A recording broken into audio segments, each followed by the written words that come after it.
Paramashivoham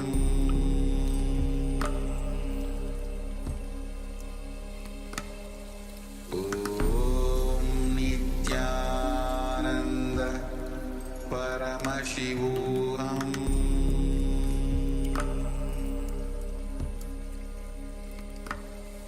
Om Nithyananda Paramashivoham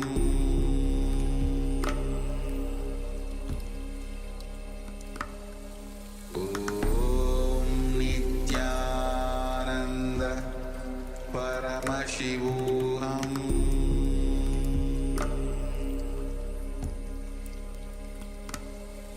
Om Nithyananda Paramashivoham Om Nithyananda Paramashivoham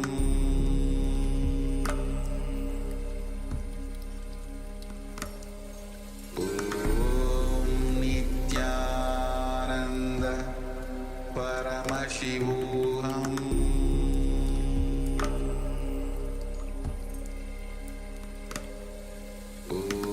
Om Nithyananda Paramashivoham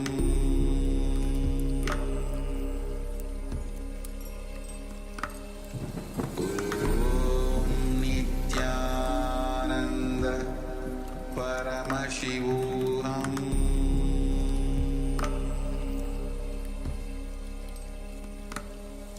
Om Nithyananda Paramashivoham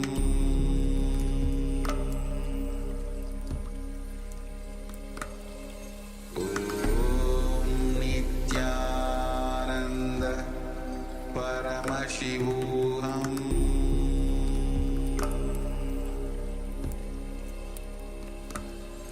Om Nithyananda Paramashivoham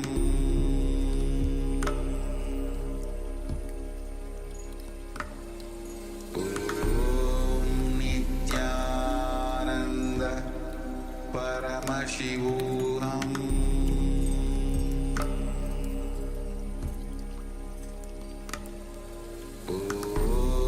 Om Nithyananda Paramashivoham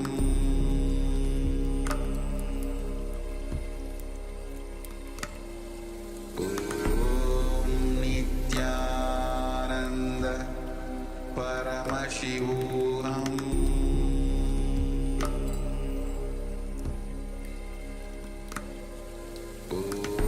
Om Nithyananda Paramashivoham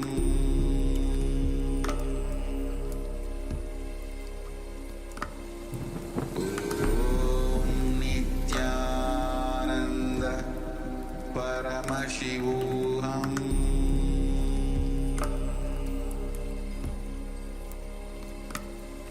Om Nithyananda Paramashivoham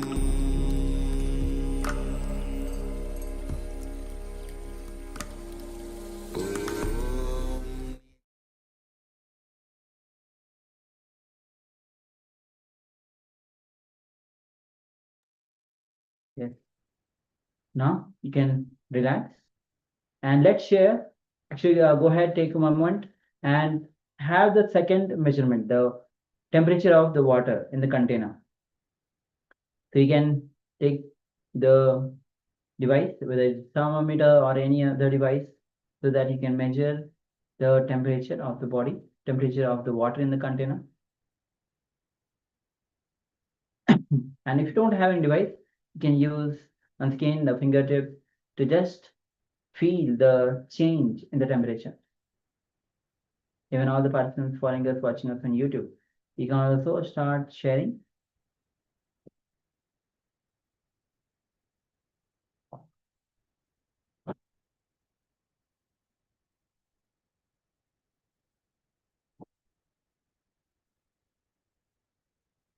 So if you're still sharing, continue to do so. Meanwhile, let's move on with the next revelations by Swamiji, which is going to be workings of the mind. Means how the mind itself works, what is the construct of the mind, and what is the prescription for a peaceful mind. Swamiji will be guiding us through this whole journey, the working of the mind and meditation, and followed by a kriya for arthritis. So let's come to the space of listening and let's begin.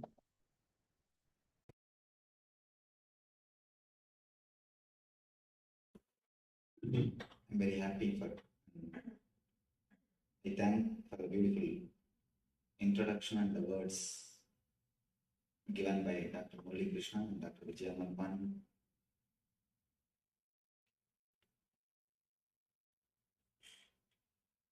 The topic is art of meditation. I'll try to present few ideas from our ancient wisdom.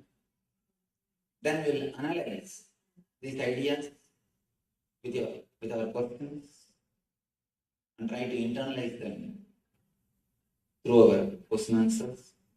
Then we'll have a practical meditation technique to practice. Last 4 days, we had 4 different sessions. Yoga for body, yoga for our inner verbalization, yoga for our mind, yoga for our being, spirit. Every day we had different topics, different subjects. Now I will give you a very simple presentation, few concepts about how our mind works, how we perceive things, how we process information inside our system, and how we take decisions, and where we can infuse peace, where we are missing the peace and bliss, where we can infuse peace and bliss. First thing, meditation is the greatest gift given to the world by Indian masters. Every society, every country has contributed something to the humanity. According to my experience, meditation is the contribution from India. That's the greatest contribution from India. Yoga and meditation is the greatest contribution given to the world by our ancient masters. Let me give you a simple diagram. How we perceive things, how the information is processed inside our system according to yoga. Then we'll analyze these concepts with our questions. First thing, you see something through your eyes. The information which you receive through eyes goes to something called chakshi. In Sanskrit, we call it chakshi. It's almost like a digital signal processor. The whole file is digitized. The information which you receive through eyes are digitized in the chakshi. Next, the whole file goes to chitta. Chitta is the memory. In chitta, elimination happens, the excluding happens. For example, if you are seeing me, the information which you receive through eyes goes to the chakshi. In chakshi, the whole file is digitized. Then the file goes to chitta. Chitta discriminates. This is not animal. This is not a plant. This is not a tree. This is not a mountain. The discrimination is done by the chitta. Then the whole file goes to manas. In Sanskrit, they call it as manas. English, mind. You may use any word. The mind, that's the process of identifying. Memory, chitta, does the work of this is not, this is not, this is not. Manas does the work of this is it, this is it, this is it. It starts identifying. First it says, oh, a Swami. Then it says, meditation teacher. Whatever your mind wants to say, it gives you the identification. This is it. That is explained by the mind. Next, the whole file takes a quantum leap, goes to your ego. The whole file completely takes a quantum leap, goes to your ego. Then you decide how I am supposed to respond to this moment or to this file. You decide what is there for me with this information. For example, you are seeing me, the file, you are seeing me through the eyes, the file goes to Chakshu, the whole file is digitized. And then the file goes to Chitta. Chitta says, this is not this, this is not this, this is not this. This is not a tree, this is not a plant, this is not an animal. Then the whole file goes to Manas. Manas decides, oh, this is a human being, this is a Swami. This is, you start identifying. Then the whole file goes to ego. Ego decides, what is there for me with this person? Based on your past experiences with other meditation teachers or other Swamis, you decide whether to sit here or not to. You decide based on your past experiences. If you had good experiences with some other guru, some other master, with some other spiritual teacher or meditation teacher, you decide, let me sit here. This is the place for me. I should learn something. If you had some bad experience with somebody who was wearing the same orange robe, immediately you decide, no, this is not a place for me. I don't want to sit here. That what is there for me is given by the ahankar, ego. Then the command comes back to the mind. The command is executed. You start doing what you want to do. One thing, if this whole process, if it is straight, clear, as I explained now, there will be no problem. But it is not completely conscious or straight, as I explained. At one point, you take a different path. Only from I to mind, the process is conscious, straight, which is under your control. As I explain now, it is straight, logical. From I to mind, it is completely logical. No problem. But from mind to ego, it is unconscious. It is not under your control. That is why, logically, if you analyze, you know smoking is injurious to health. According to the information which you receive through senses, according to the process of Chakshu, Chitta, Manas, you know smoking is injurious to your health. But suddenly you decide to smoke. Why? If it is straightforward conscious process, when you know it is not good for your health, naturally you will drop. But you say, no, I know it is not good. But it's a small story. One guy came to me and said, Swamiji, a week ago I read a book which explains the negative impacts on our being by smoking. After that, I stopped.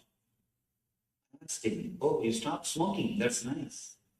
He said, no, Swamiji, I stopped reading like this confusing book. You know, many times you know which is right and wrong. But We are not able to decide with a straight logical data. The data which you get logically, if you decide based on that, your whole life will be conscious. The conscious life is what I call spiritual life, integrated life, holistic life. But we are not.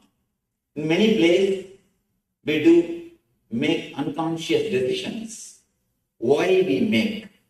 When the fire takes a quantum leap, this area, the unconscious zone, is filled with lot of samskaras, engraved memories.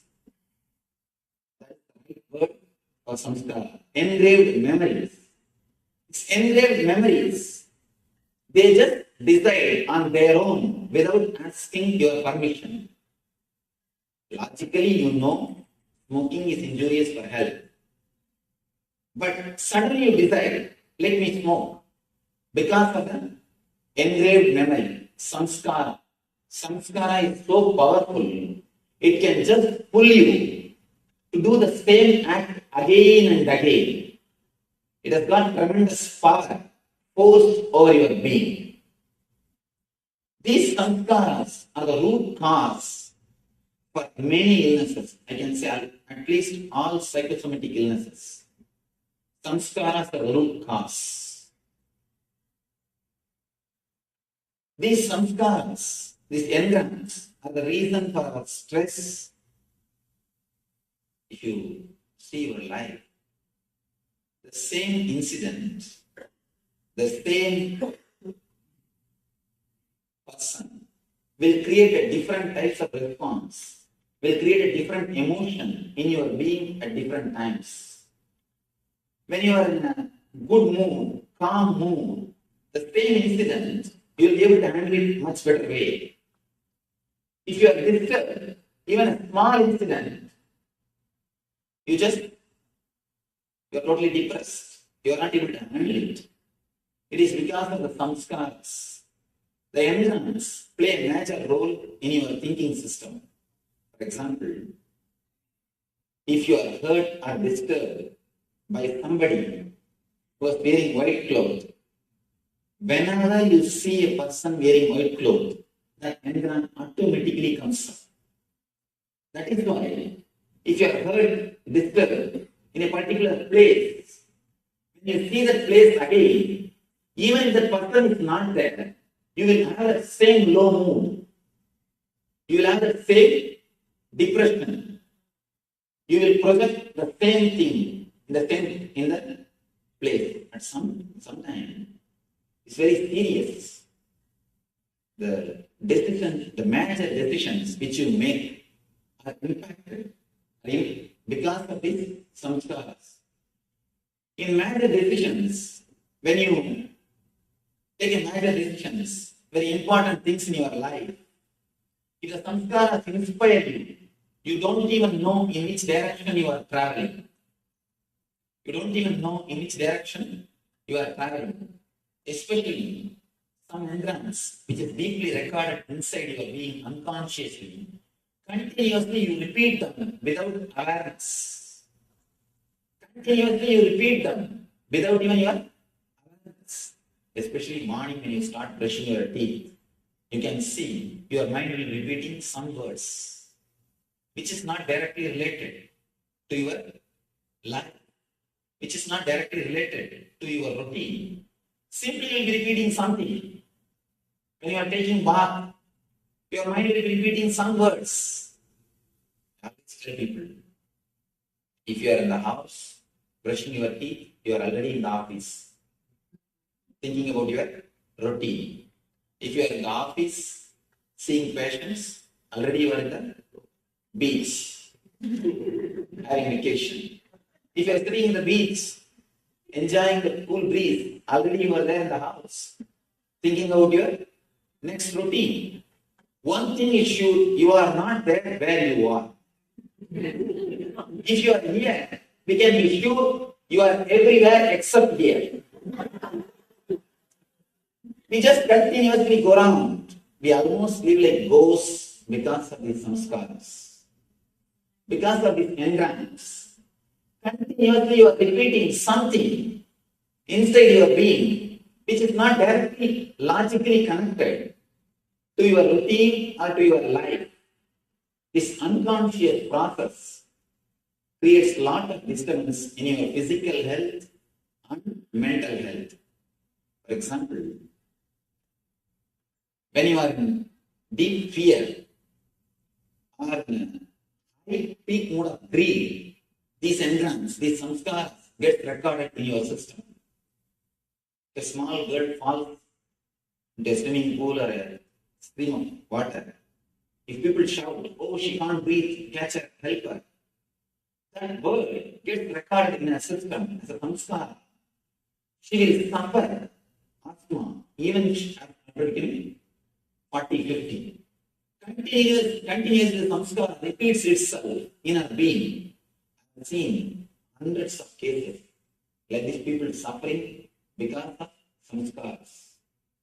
I work with patients. We heal through meditation. At least in the last 2 years, more than 200,000 people had a spiritual healing touch and meditation through our institution. I'm working with lakhs of people. I tell you from my experience, many of the psychosomatic illnesses have got their roots in samskaras. If we can heal this samskara, we can do a very big service to the humanity. The meditation heals the samskaras. Meditation helps you to come out of the samskaras. Apart from the physical health, the mental health also.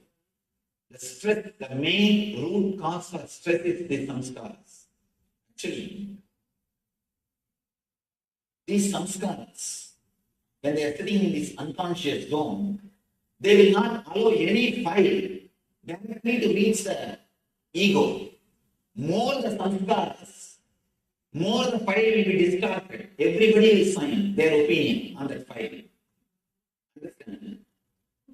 The file is supposed to move from this table, this person to that person. Between, if there are only 2-3 persons, the file will move quickly and file will go as it is. If there are 300 persons sitting in between, everybody will write their opinion. By the time the file reaches the last person will not know what decision to make. He just says something, decision is made, and it is executed. More the engrams, more the samskaras, more confusion and more stress. And the process also takes more time. That is why many times you will not be able to decide for 10 years. Simple decision, we will not be able to take even for 10 years because more engrams, more samskaras. By the time people decide whether to get married or not, already the life is over. Many times you can't decide. Why? Because too many engrams, too many samskaras. The process takes too long time. So many persons writing their opinions. What will happen to the file? You will never be able to decide. It becomes a complete confusion. Too many engrams create many psychosomatic illnesses and confusion in our day-to-day life, whether it is relationships or it's a profession. It will be very difficult to take any decision. Even small decisions look like too big. You feel that you are not able to take the decisions. You feel insecure continuously even to take a small decision. People are not able to do any change in their life because of these engrams.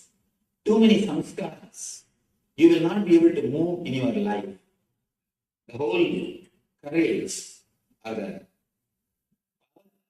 to move in the life is completely disturbed.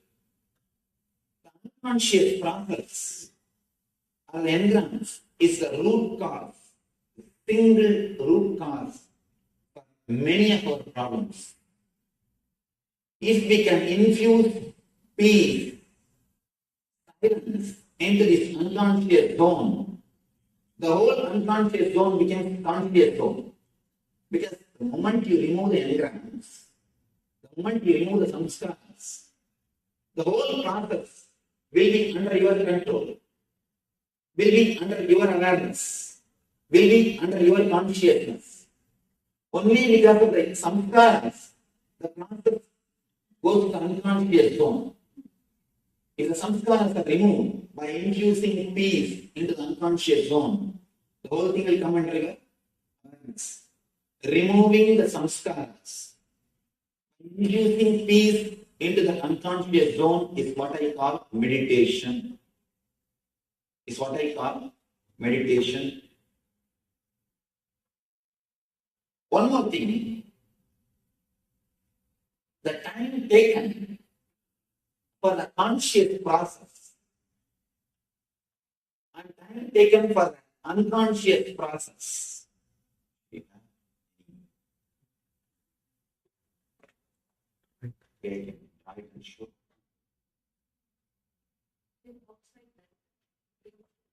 That's okay. I like it. It's okay. The time taken for the conscious process and the time taken for the unconscious process only decides whether you are in the instinct level or intellect level or in the intuition level. If the time taken for the conscious process is more than unconscious process, for example, the unconscious process, if you take less time, you are at instinct level. Immediately you choose. Of course, the file goes very late. Because you can't wait for file, you just decide something. File never reaches even the ego. In between, somebody decides. The leader is never given a chance to decide. Simply in between, somebody signs the file and passes the order. You start executing it. If the time taken for the unconscious process is less, means you are an instinct level, animal level. If the time taken for conscious and unconscious, if it is equal, then we are on the level of intellect, man, human level. If the time taken for unconscious, if it is more, means we are more peaceful inside our being. We are more silent inside our being. We are more integrated inside our being. We are calm inside our being. Means we are in the level of intuition, in the level of God. Animal, man, God. Instinct, intellect, intuition. All these three levels are decided only based on the meditation power. If you can infuse more and more silence into your unconscious zone, we can move from instinct to intellect, intellect to intuition. Intuition word is one more important word. Very difficult for logical people to understand that there is something called intuition exists. Very small example. In one of our meditation camp, one person asked me, Swamiji, many times I get an experience, like when I am sitting in a party, suddenly I feel that within 5 minutes somebody is going to come. Something is going to happen. Actually, it happens. If I hear a telephone ringing, suddenly I remember some friend's name whom I have not seen or remembered for the last 10 years. I remember his name. When I pick up the phone, he is there on the line. When I hear a doorbell, suddenly I remember some relative's name. When I go and open the door, he is standing, he is there. This happens in my life many times, Swamiji. How it happens? Why it happens? I asked the whole crowd, how many of you experienced like this at least once in your life? The same moment. She told one more thing. When I go to some friend's house, when I go first time, suddenly I feel I have come to the same place already. I am able to tell in which room what things are there. And it is exactly there as it is. When I ask the group, how many of you had this type of experience at least once in your life? More than 80% raised their hands. Now, how many of you had this type of experience at least once in your life? See, now if you understand, analyze something. If it is in one person's life, once or twice, we can reject it in the name of coincidence. Or it's just coincidence. We can reject. But when it happens in so many persons' life, so many times, how can we reject it? Just with a simple word, coincidence. We can't reject this. Just with a simple word, coincidence. There is something more. We can't use just one word and remove or put this whole thing aside. There is something more than our intellect. We need to look into it. We need to analyze it. Of course, a lot of research are being done. I do not know much about the other things. But one thing is sure. According to yoga, I can explain this phenomenon.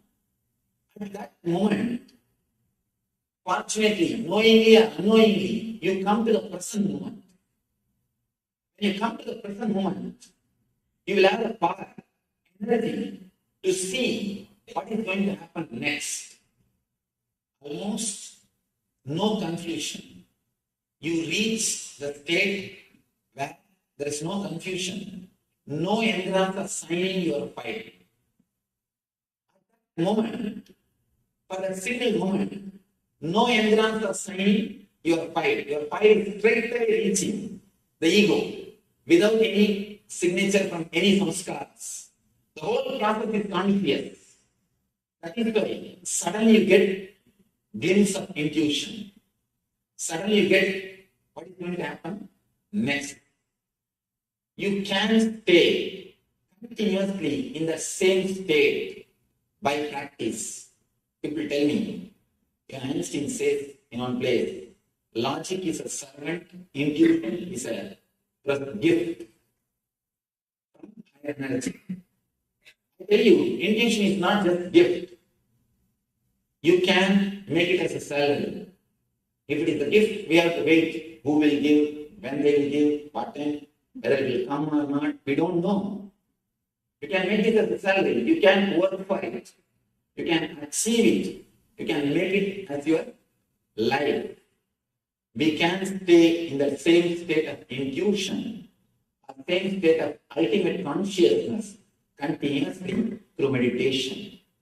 One more thing I want to say, because it's a very important thing for doctors. Yesterday we were analyzing about this subject. Taking the negative energies of patients continuously, whether you believe it or not, you are meditating on patience.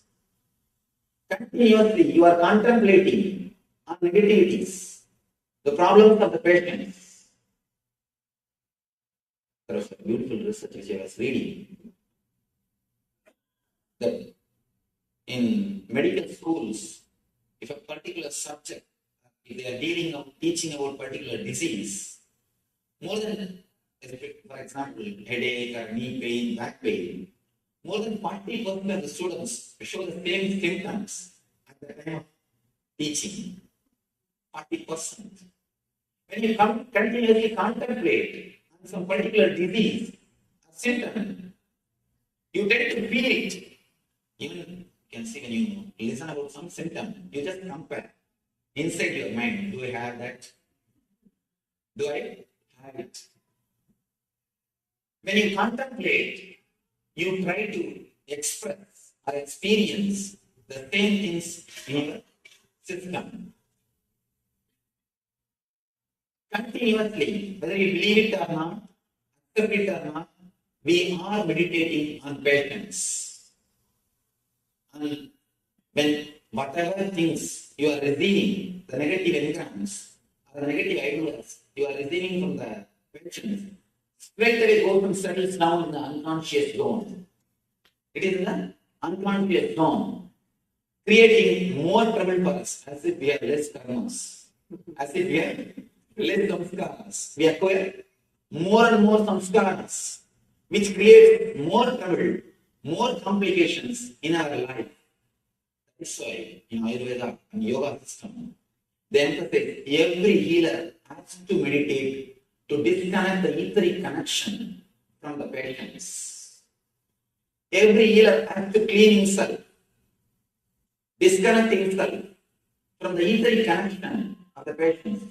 It is not only for healers, even for doctors. When you are continuously listening to the problems of patients, naturally you get associated, or you start swallowing all their problems, those negative ideas, negative thoughts. You can see in your life many times, even after coming back to the house, your mind will be repeating the words which you heard from the patients. Mind is just continuously repeating the same words which we heard from patients. We need to clean ourselves. Please at least take 10 to 15 minutes per day to clean yourself. Just like when you come out of the hospital, you clean your hands, you take bath, keep yourself away from bacteria. Same way, you need to meditate and disconnect ourselves. We need to meditate and disconnect ourselves from the etheric connections or the negativities which we are receiving. We need to keep the quality of our inner space, the unconscious zone. We need to keep our inner space clean and peaceful. It is our responsibility. We give appointment to everybody, but we don't give appointment to ourselves. Please decide now onwards to give at least 15-20 minutes appointment to yourself. To keep your inner space peaceful, happy, and healthy. These are the few concepts which I wanted to express. Thank you for all. Thank you that you all sat and listened. Now we'll take a few minutes to analyze these concepts with your questions. You will analyze it. You are welcome to ask any question. After the questions, question answers, we'll see a simple practical meditation technique through which you can keep your inner space peaceful and blissful. You are welcome to put any question. Yes.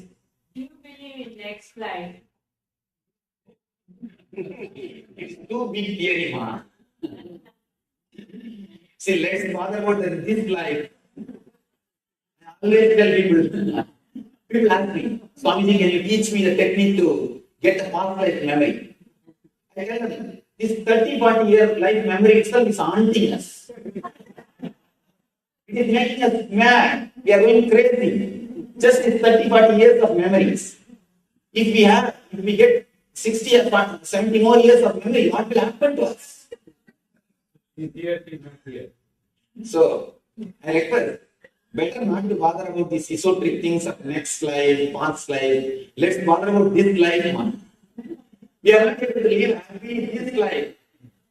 Then when we are not able to live happily in this life, what are we going to do? By what?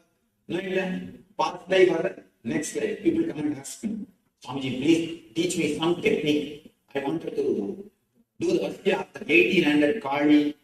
There are some big devatas. I wanted to see the devata. I wanted to have wounds from the devata. I wanted to see. They come and ask me. I can first learn the technique of how to live happily with the 200 wives. When we are not able to live happily with her, what are we going to do? Seeing 1800 women or 1800 Kali and all these things. So I always tell people, better drop too much of esoteric things. Let's come to the day-to-day life. Let's make this life more happy, more blissful. Then you can see about all those things. And one thing, even if I answer your question, waste of your time, waste of so many people time, what are we going to do? Next. Yes. I think that we need to understand how the meditation helps, especially with your talk and start sharing that experience. I think kind of the gastroenterologists like those how this can be useful. But I wanted to ask, how does the healing touch come? Can you explain that? How does that? Oh, that's a good question. We have 7 energy centers inside our system. Of course, all the, not only the yoga according to Hinduism, even according to yoga according to Buddhism, Tantra, everybody speaks about the 7 chakras. I don't think it's exactly the glands which they speak. Maybe the energy related to the gland, the 7 gland. Maybe the some way through energy levels may be relating with the gland. Of course, the traditional belief is that these chakras are only controlling and managing our physical, mental, emotional, and spiritual activities. If some of these chakras are disturbed, we fall or we get diseases. If we can heal those chakras, activate those chakras through meditation, naturally disease disappears. We become healthy. If you can do by your own meditation, it is called self-healing. If you take the help of a master who meditates, it is called healing. One question comes here: how can somebody else give energy to us? Of course, in the modern day, a lot of researches are done about the Kirlian photography and all those things. They prove very clearly the energy can be shared. And even if you study deeply Einstein's theory, he says there is no such thing as matter and energy in the end. In the end, it speaks almost like a mystic, as Murali was mentioning, Dr. Murali was saying, he's a rishi. Einstein is the rishi. The end of his theory, what he says, equal to mc square. The same thing is expressed by Isha's Upanishad. Isha or Idam Sarvam. Whatever exists is energy. It's almost like a rishi. In the end, he says that there's no such thing as a matter of energy separately. So when you can give a matter to somebody, why not energy? All you need is a right technique to share. Of course, still we are not able to quantify how much of energy is shared and all those things. That's the reason we are not able to give something like across the table. But one thing is sure, energy can be shared. That much I can be sure. How much it can be shared, how better way we can share, through what techniques, all those things, we have to do a little more research. If you do it by yourself, meditating, it is called self-healing. If you take the help of a master, it is called healing. And it is possible for time immemorial. In India, this practice is, of course, it was practiced and it is in the practice. You can see even, of course, your own villages. You go to your villages, you can see some kids fall sick, they will take the child, village priest, and the village priest will take the neem leaf and beat the kid with some mantra, some words, and the kid will cry like anything. Within 2-3 days, he will become all right. And you can see this as a regular phenomenon. It is not that once or twice. Somehow, in India, the healing is a regular phenomenon which happens in every village. I can say India has got at least 2-3 million healers. 2-3 million in every village is the regular thing. There are many villages. People don't go anywhere else. Somehow, even though we are still yet to come up with a clear-cut data to present the whole phenomenon across the table, even though we are not able to completely objectify it, completely present in objective form, the whole thing. But there is something behind this whole healing system. That much only I can say. Yes, next. What about continuous internal japas, like I remember, for example? Yes. Of course. The japa. Japa is a beautiful technique to reduce the power of engrams over your thinking. To make the whole thing into conscious. Japa is one of the beautiful technique. But one more thing, there's a danger. Do japa, it should not become one more unconscious process. I think many people, one side they will be saying, Rama Krishna, Rama Krishna, Rama Krishna. Hey, what happened to the brinjal? Did you attend the phone call properly? What happened to your work? Did you get ready? Hare Rama, Hare Rama, Hare Krishna, Hare Krishna. Then begin that one more unconscious process. Please don't allow the japa to become one more unconscious process. If it is done consciously with awareness, then it helps you to come out of the engrams. It helps you to be more aware, more conscious of your thought process. You will be liberated from samskaras. If it becomes unconscious process, there is a big danger that itself will become one more engram. Will continuously create a fear if you don't do. Continuously create a fear if you don't do. Please just be careful. You need to be conscious when you do japa or meditation. Where should our awareness be? See, when you repeat some mantra, when you repeat a particular word, just see from where the word is raising in your being. In your inner space, when you close your eyes, you have inner space. In your inner space, from where the word is raising, just see the root. Just concentrate on the root of the word which you are repeating. Then naturally, you will enter into the source of japa, which is your consciousness itself. Yes.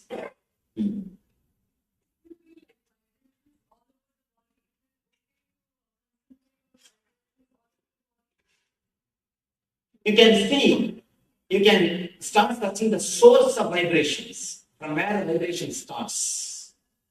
Now we will be doing a very small meditation technique to keep our inner space peaceful and blissful. Before that, anyone question? We finish that question. When we utter mantras, most of the time it will be in Sanskrit like that. We don't even know what we are uttering, the meaning of it. But then does it have effect on the engram? No problem. Just one thing. She's asking if it is a Sanskrit mantra. We don't even know the meaning, what to do. There is no need for you to know the meaning. If you know the meaning, it's okay. Any word repeated with awareness will silence your mind. Any word repeated with awareness will make your mind silent. I've seen few people repeating on Coca-Cola. Of course, you need to be aware. You need to be aware. You can't just repeat and do something else. You need to be aware. Of course, one more thing. I just made fun of this Coca-Cola. Naturally repeating the divine names has got its own impact. We can't compare Coca-Cola and Ramakrishna. Surely we can't compare.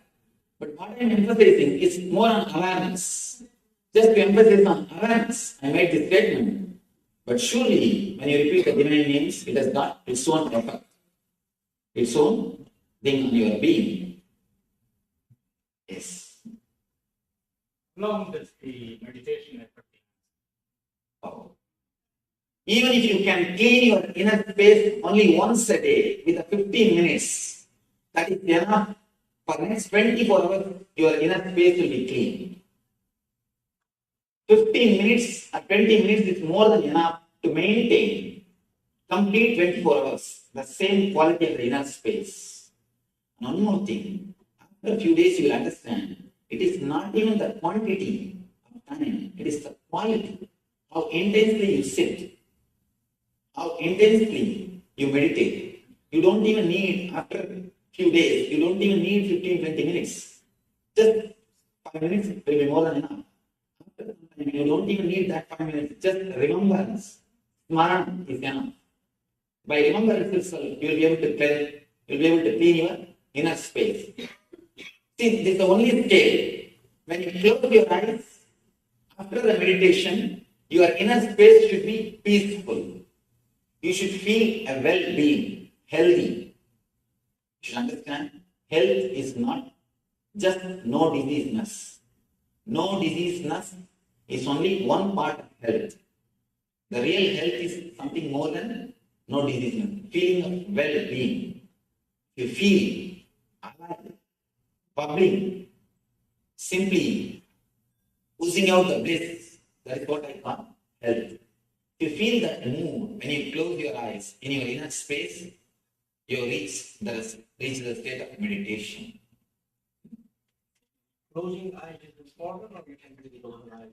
In the initial level, you need to close your eyes. After that, you don't need. I think this time should be enter into that. Yes. You share with the audience what the NSP training is, and then if anyone really wants to get serious about uncovering their engrams, there's the most wonderful program, and everyone should know about it.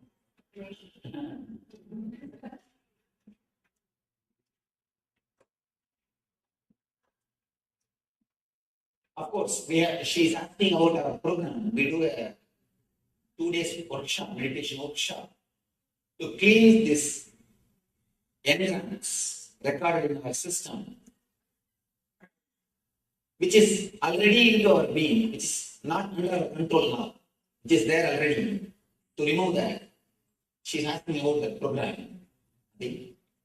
More than that. Of course, that program is designed to clean the engrams which we have in our being. It is offered all over the world through our teachers. Our website may give you the detail. All right. I don't have this question, but I would like to share what I have experienced. For vasanas, what we call imprints, vasanas, vasudevasya vasitam bhuvanatayam sarvabhutani vasuti vasudeva namastute. So that just helps, because like ours. Vasanas are not samskaras. Please understand. Vasanas are dead imprints which don't have enough power to pull you to walk in that same path. But samskaras are living, alive. They have the power to pull you down and make you walk in that same path. So vasanas are different and samskaras are different. Okay, but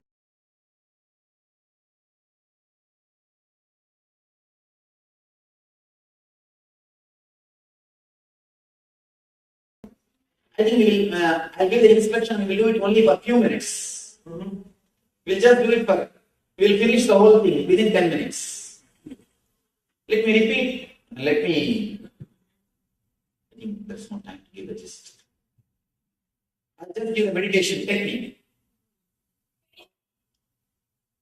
4 instructions. This is from Tibetan Buddhism. This technique is very powerful technique. 4 instructions.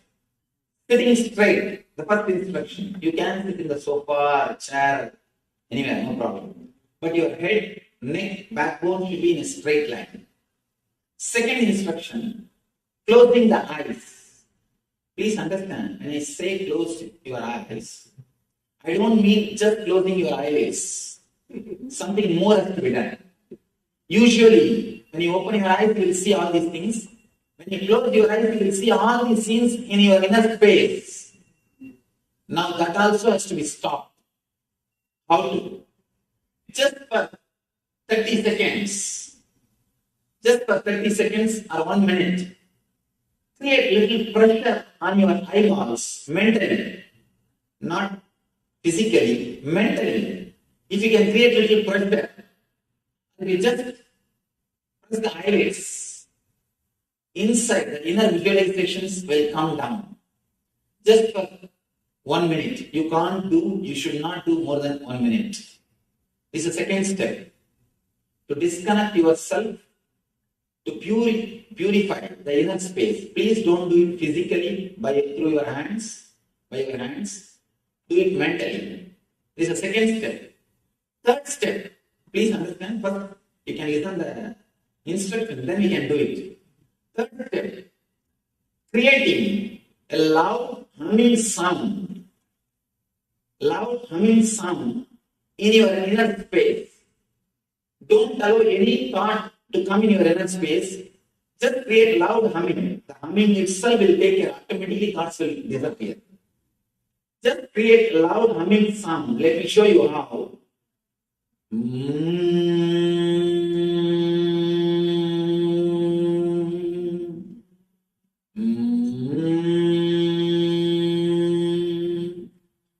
Loudly as possible, as intensely as possible, as deeply as possible. Just fill your inner space with this vibration.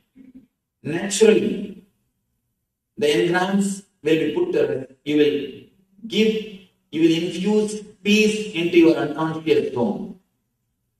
When you do this humming, automatically thoughts will not be there. Do this humming for 20 minutes. Then after that, for 10 minutes, just sit silently in a very relaxed way.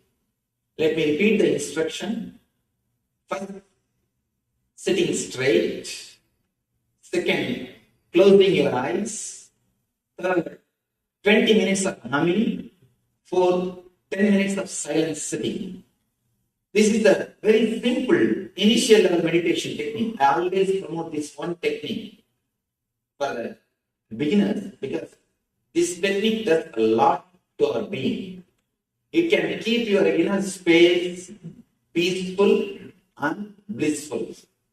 It can protect yourself from the negativities which we are continuously receiving from the outer world, from our parents, or from our friends, or relatives, or family, from anywhere.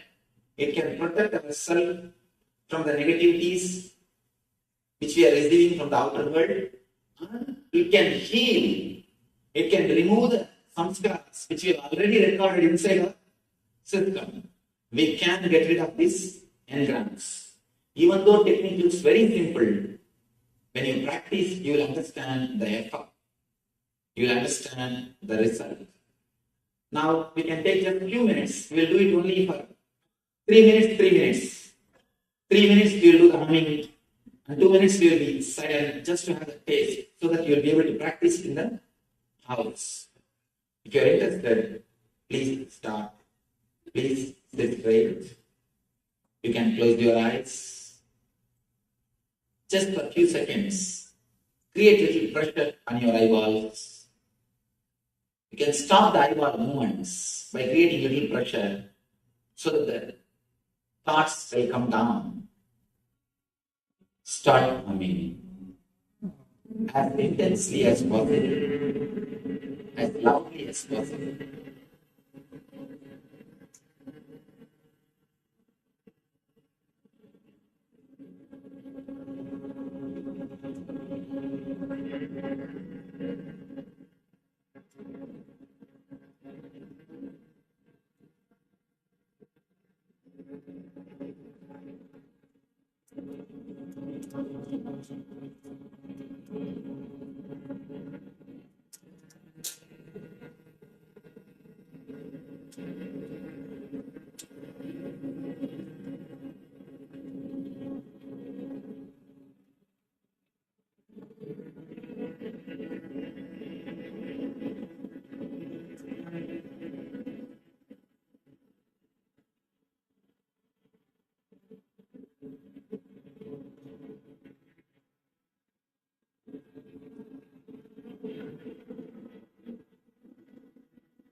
Stop.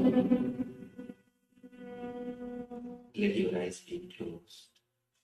Just sit for 2 minutes. Relax for 2 minutes.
Please understand, this is a powerful kriya, cure for arthritis.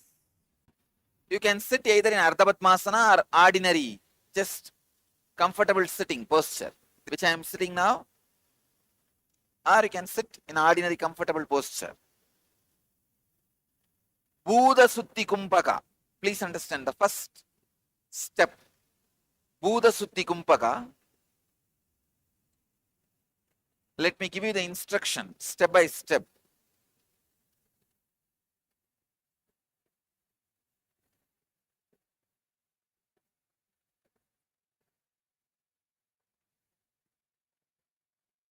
Inhale as slowly as possible. Hold the breath judiciously as long as possible. If you are a heart patient or having high blood pressure, don't do this holding. Don't do this kumbhaka holding part. All others can do this. Exhale as slowly as possible. Please understand. Inhale as slowly as possible. Hold as long as possible. While you hold, first time when you are doing this kumbhaka holding inside, do it on root center. You are concentrate on the root center. Then exhale as slowly as possible. Second time when you are doing the kumbhaka, do it on the spleen center. Third time, navel center. Fourth time, heart center. Means every time when you do kumbhaka, you will be concentrating on different chakras of you. That's the difference of this pranayama. Let me guide you step by step. Inhale as slowly as possible. Through both nostrils, please understand, through both nostrils, inhale as slowly as possible.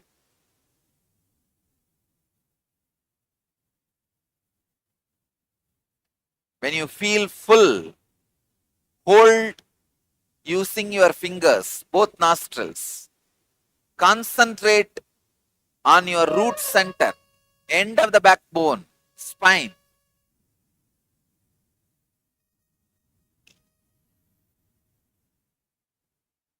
Hold the breath inside. Concentrate on the root of your spine. Hold judiciously as long as you can, but use fingers to control your nostrils. Let the kundalini energy in you all be intensely awakened.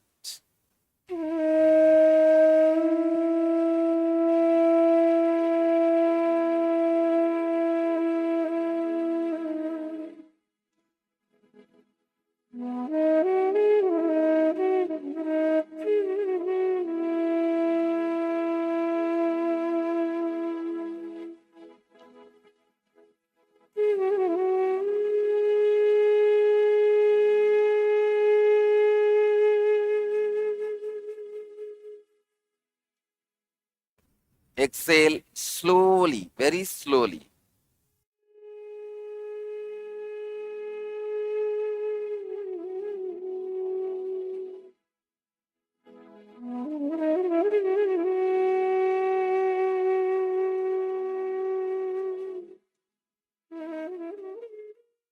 Just on the root chakra itself, do at least 3 more kumbhakas. Same thing, inhale, hold, and concentrate on the root chakra itself. Do this 3-4 times so that your energy in the root chakra is awakened. Then we'll go to the next center. Do this 3 times.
Now, do the same inhaling, holding, exhaling.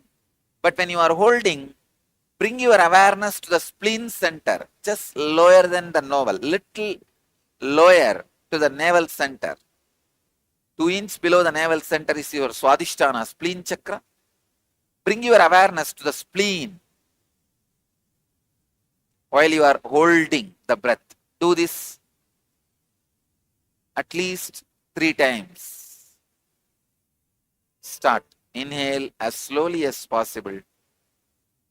Hold the breath and bring your awareness to the spleen center.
Now, inhale, hold the breath and your awareness on the navel center. Judiciously as long as you can, then exhale slowly. Do this 3 times on your navel center. Let your awareness be concentrated on navel center.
Do the same Kumbaka on the heart center.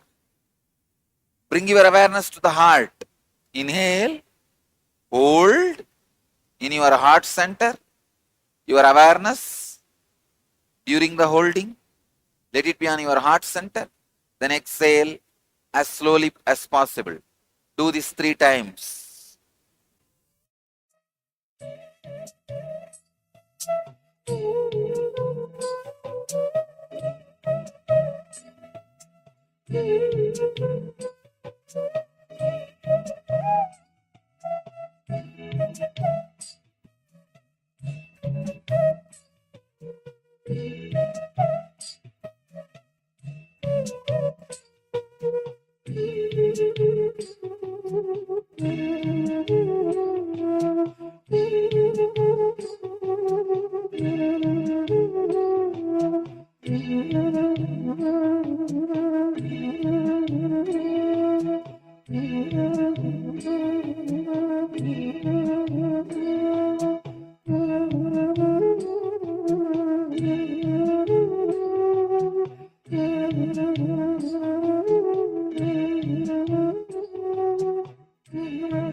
Do the same Kumbaka by putting the awareness on your throat center.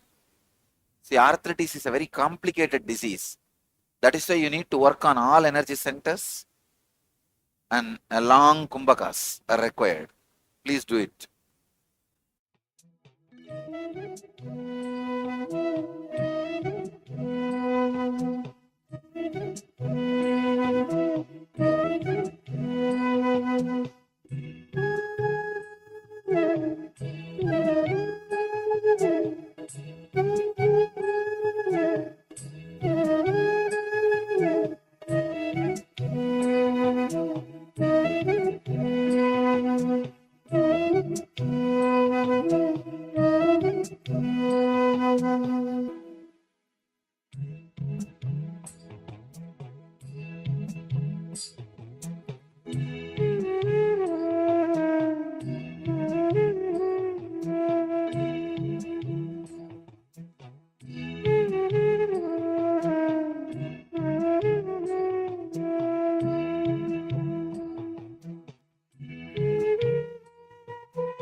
Do the same Kumbaka, keeping the awareness on the third eye, Ajna Chakra.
Let me give you the instruction. This is from Kumbaka Patati, 169th verse. Actually, the Kumbaka earlier you did just now. The Buddha Sutti Kumbaka. It is Kumbaka Patati, 157th verse. Now what you are going to do is 69th verse. Inhale rapidly with the sound of black bee. Hold. Exhale slowly with the sound of black bee. Please understand.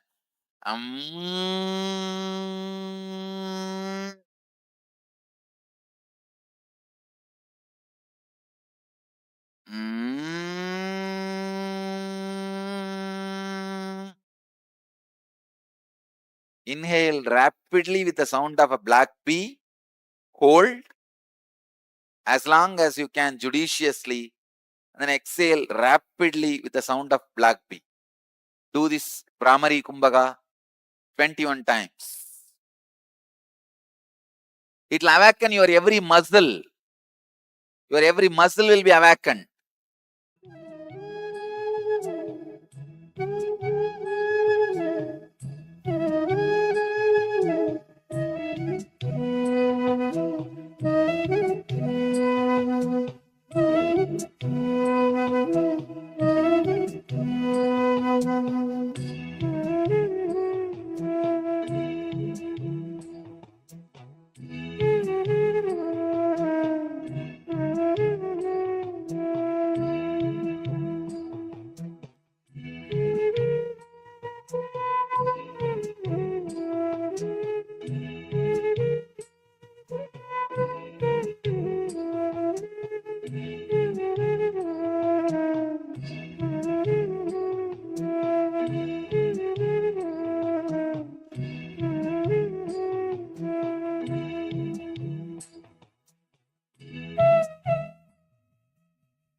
Next step, Antaranga Kumbaka. Hold the breath after suddenly exhaling, then hold the breath after suddenly inhaling. This is from Kumbaka Patati 168th verse. Let me show you.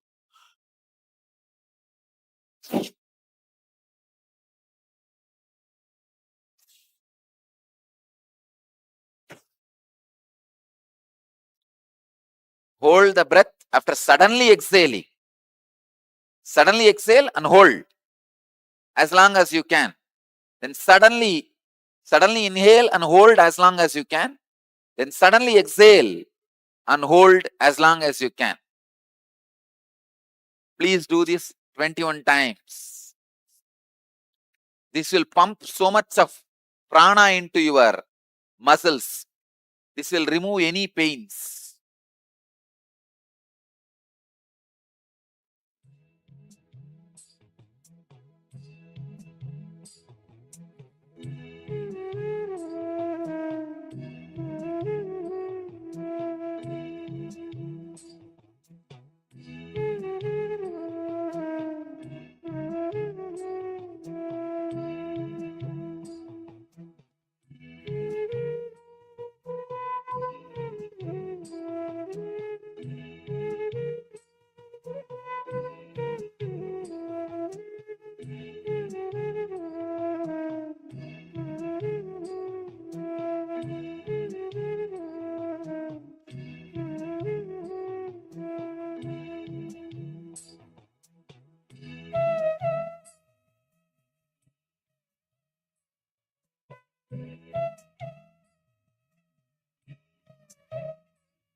Next step,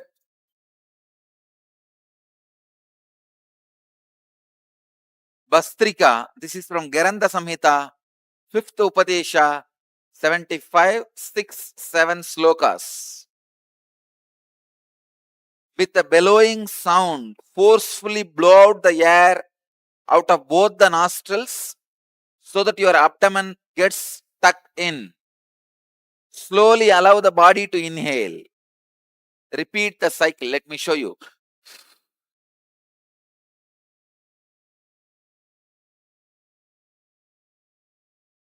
See, just pull your abdomen in and up. Naturally, there will be a heavy exhaling. Then slowly inhale. Again, heavy exhaling. Then slowly inhale like this.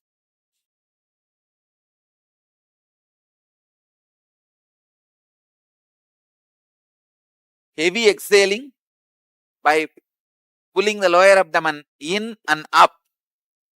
Then slowly inhaling. Do this 21 times.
Next step,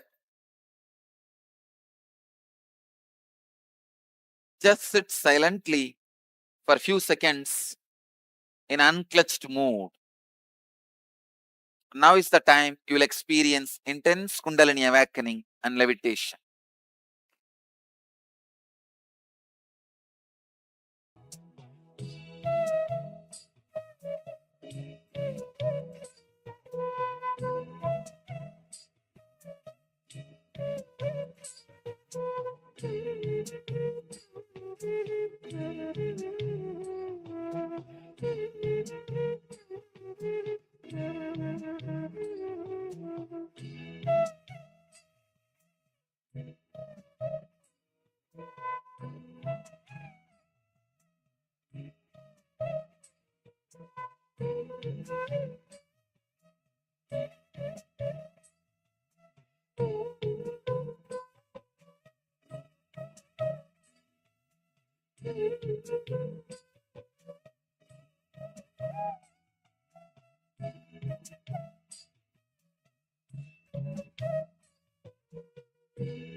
Relax.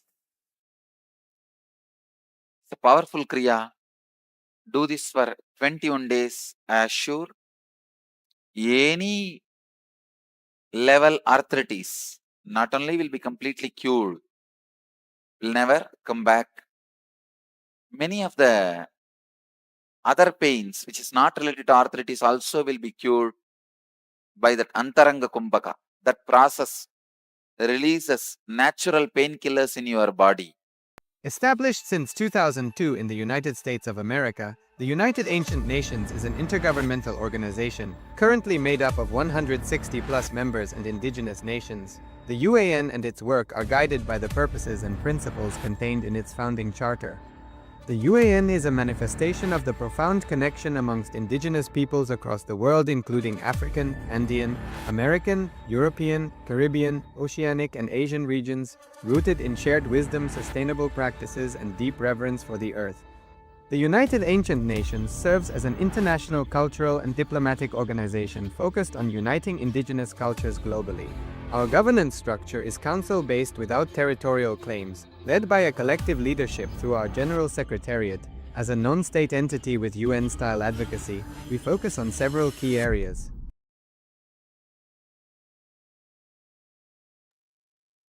Yes. So after this powerful Kriya, the Kriya for arthritis, and we had Swamiji revealed on the workings of the mind as well. Now we are moving on with the next, which is going to be yoga for verbalization.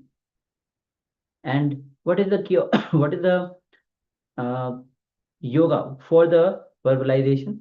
So Swamiji will be guiding us through meditation as well. So understand verbalization. Swamiji says that till the age of 7, our visualization is strong and verbalization is very low. And after age of 7, because of social conditioning, visualization becomes very low. Our ability to visualize becomes very low.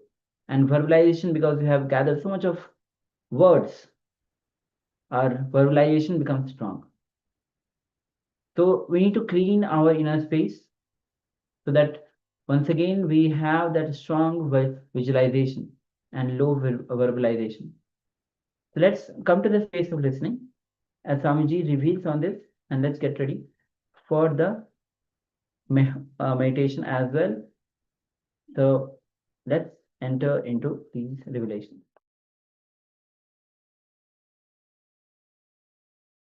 Our inner chattering is the bridge between body and mind. It is not completely mind, because mind is something more than inner chattering. It is not completely body, because body is totally physical. It's something in between. In Sanskrit we use beautiful word, samskara. Samskara, engraved memories.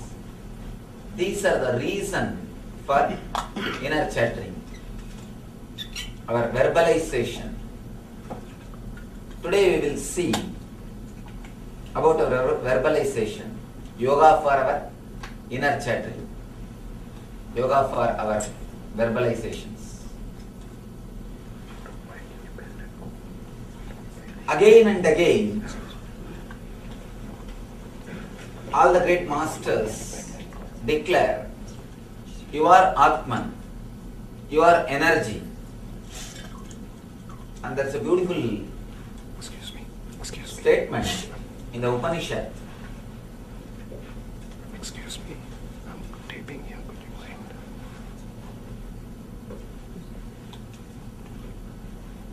Whatever you think can be realized. That's a beautiful statement. In the night, in the dream time, you create your own world. Nobody else is creating your world. What you are seeing in the dream, the whole thing is your creation. If you can create in the dream state, why not in the waking state? If you can create a complete world in the dream state, why you can't in the waking state? And there is no reason why we should not be, or why we can't create what we want in the waking state. To tell you honestly, if you look deep into your being, you can understand this world is made of the same stuff in which your dreams are made. It's very shaking statement, difficult to believe. But anybody who has got any question to argue or to raise against this point, you are welcome. In the end of the session, the question and answer session, we will analyze. Please understand, I am making a statement. This world is made of the same stuff in which your dreams are made. Anybody has got any question against this statement, you are welcome. We will analyze it more deeply. Now let me continue. Again and again, Upanishads ask us, when you can create a big world in the dream, why can't in the waking state? And you can. You can create. Whatever you create inside your space, that only you express it. You create it in the outer world. Any discovery, whether it is scientific, or in the field of medicine, or in the field of physics, or anything, or in the field of machineries, any discovery, first it has to be discovered, created in the mind of a scientist. In his inner space, he has to create it.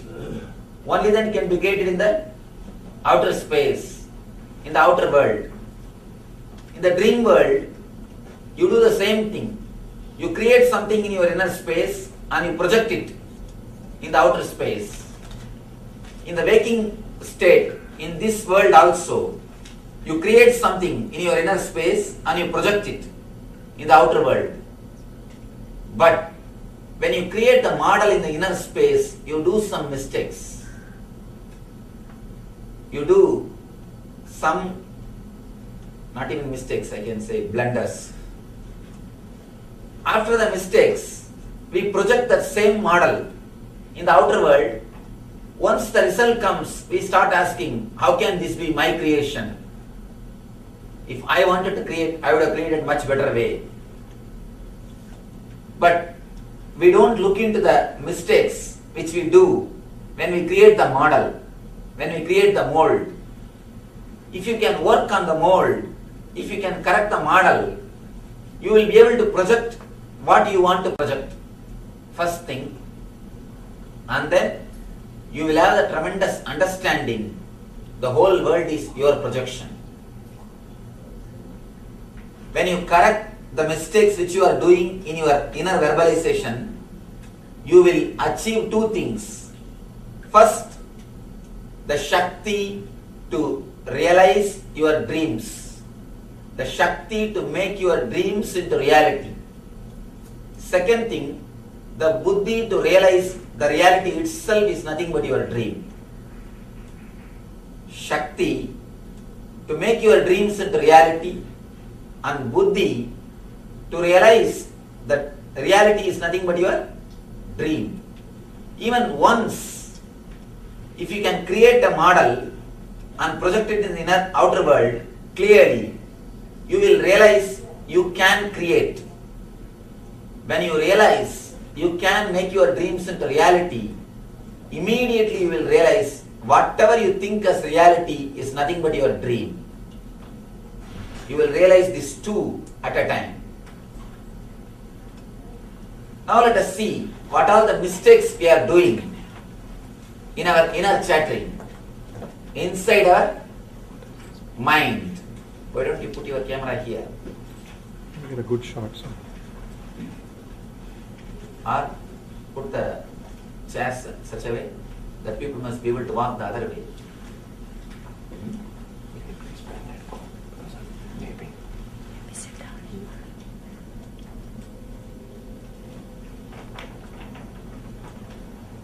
Now let us see deeply what are the mistakes we are doing when we create the mold. Our mold for the outer world is created in our unconsciousness, where you repeat the words without your consciousness. For example, when you brush your teeth, you can see your mind will be continuously repeating some words. If you have observing capacity, you can see sometime for more than 10 days or a month, you will be repeating same type of words when you do a particular work. Morning, the moment you get up from the bed, unconsciously you will be repeating the same type of words. When you take bath, unconsciously you will be repeating the same kind of words. Morning around 9 o'clock, you will be repeating same kind of words. How many of you have experienced at a particular time, you will be repeating same kind of words? Even if you don't have to go to the office, you will be repeating the words which you usually repeat in your office, inside your mind. Even in weekend, you will be repeating the words which you usually use in the office. One part of your mind will tell, no, today is holiday, today is weekend, don't bother about all these things, relax. Even then, your mind will not listen. Your mind has got a habit of repeating words continuously, unconsciously, without your knowledge. Many times, if you stand in rain for 2-3 minutes, there is no reason that immediately you should sneeze, because it takes at least few hours for the body to process. But you continuously repeat the word. If I stand in rain, I'll catch cold, I'll start sneezing. The very repetition or the very power given to these words immediately expresses itself as a different symptom. The words which you repeat continuously, unconsciously, is given tremendous power by your being. It's almost like in front of a projector light. If you keep any slide, you can see that in reality, in screen. If you keep a slide of a temple, you can see a temple in the screen. If you keep a slide of an actor, you can see the actor. If you keep the slide of an actress, you can see the actress. Any slide you keep, you can see that in reality. Same way, your inner chattering is a slide which is kept in front of your consciousness. Immediately it is projected and it is experienced as reality. Especially the inner chattering which goes on unconsciously in your being plays a major role in your life, projecting and creating your life. first thing which we need to understand, we give power to self-contradicting engrams, self-contradicting samskaras. Engraved memories is what I call engrams. In Sanskrit we use the word samskara. We give power to self-contradicting samskaras.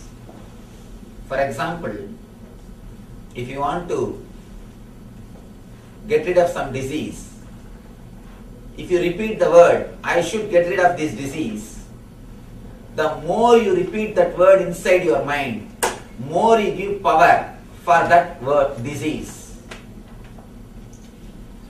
Whenever you repeat the word disease, the moment you utter the word disease, you remember the disease. The imprint or the samskara of the disease gets deepened in your system. Any word which is repeated unconsciously in your being is given power. In Ramayana, there is a beautiful character called Vali. If you face him, he has got a beautiful boon. Anybody faces me, I should get half of their power. So nobody can conquer him. If you go and stand in front of him to face him, half of your power will go away to him. You can't defeat him because already he has got power and half of your power is already with him. So naturally he will be you plus something more. Half plus something more. Naturally you will be defeated. So Vali is the samskara. All your samskaras are Vali. The moment you face them, you give them half of your energy. All self-contradicting samskaras, when you give power to them, you can never get rid of them. That is why a person who wants to quit smoking can never. Try your best. Again and again create a word. I'll quit smoking, I'll quit smoking. Never. It will never happen. Because the moment you create that engram, you give power to smoking also.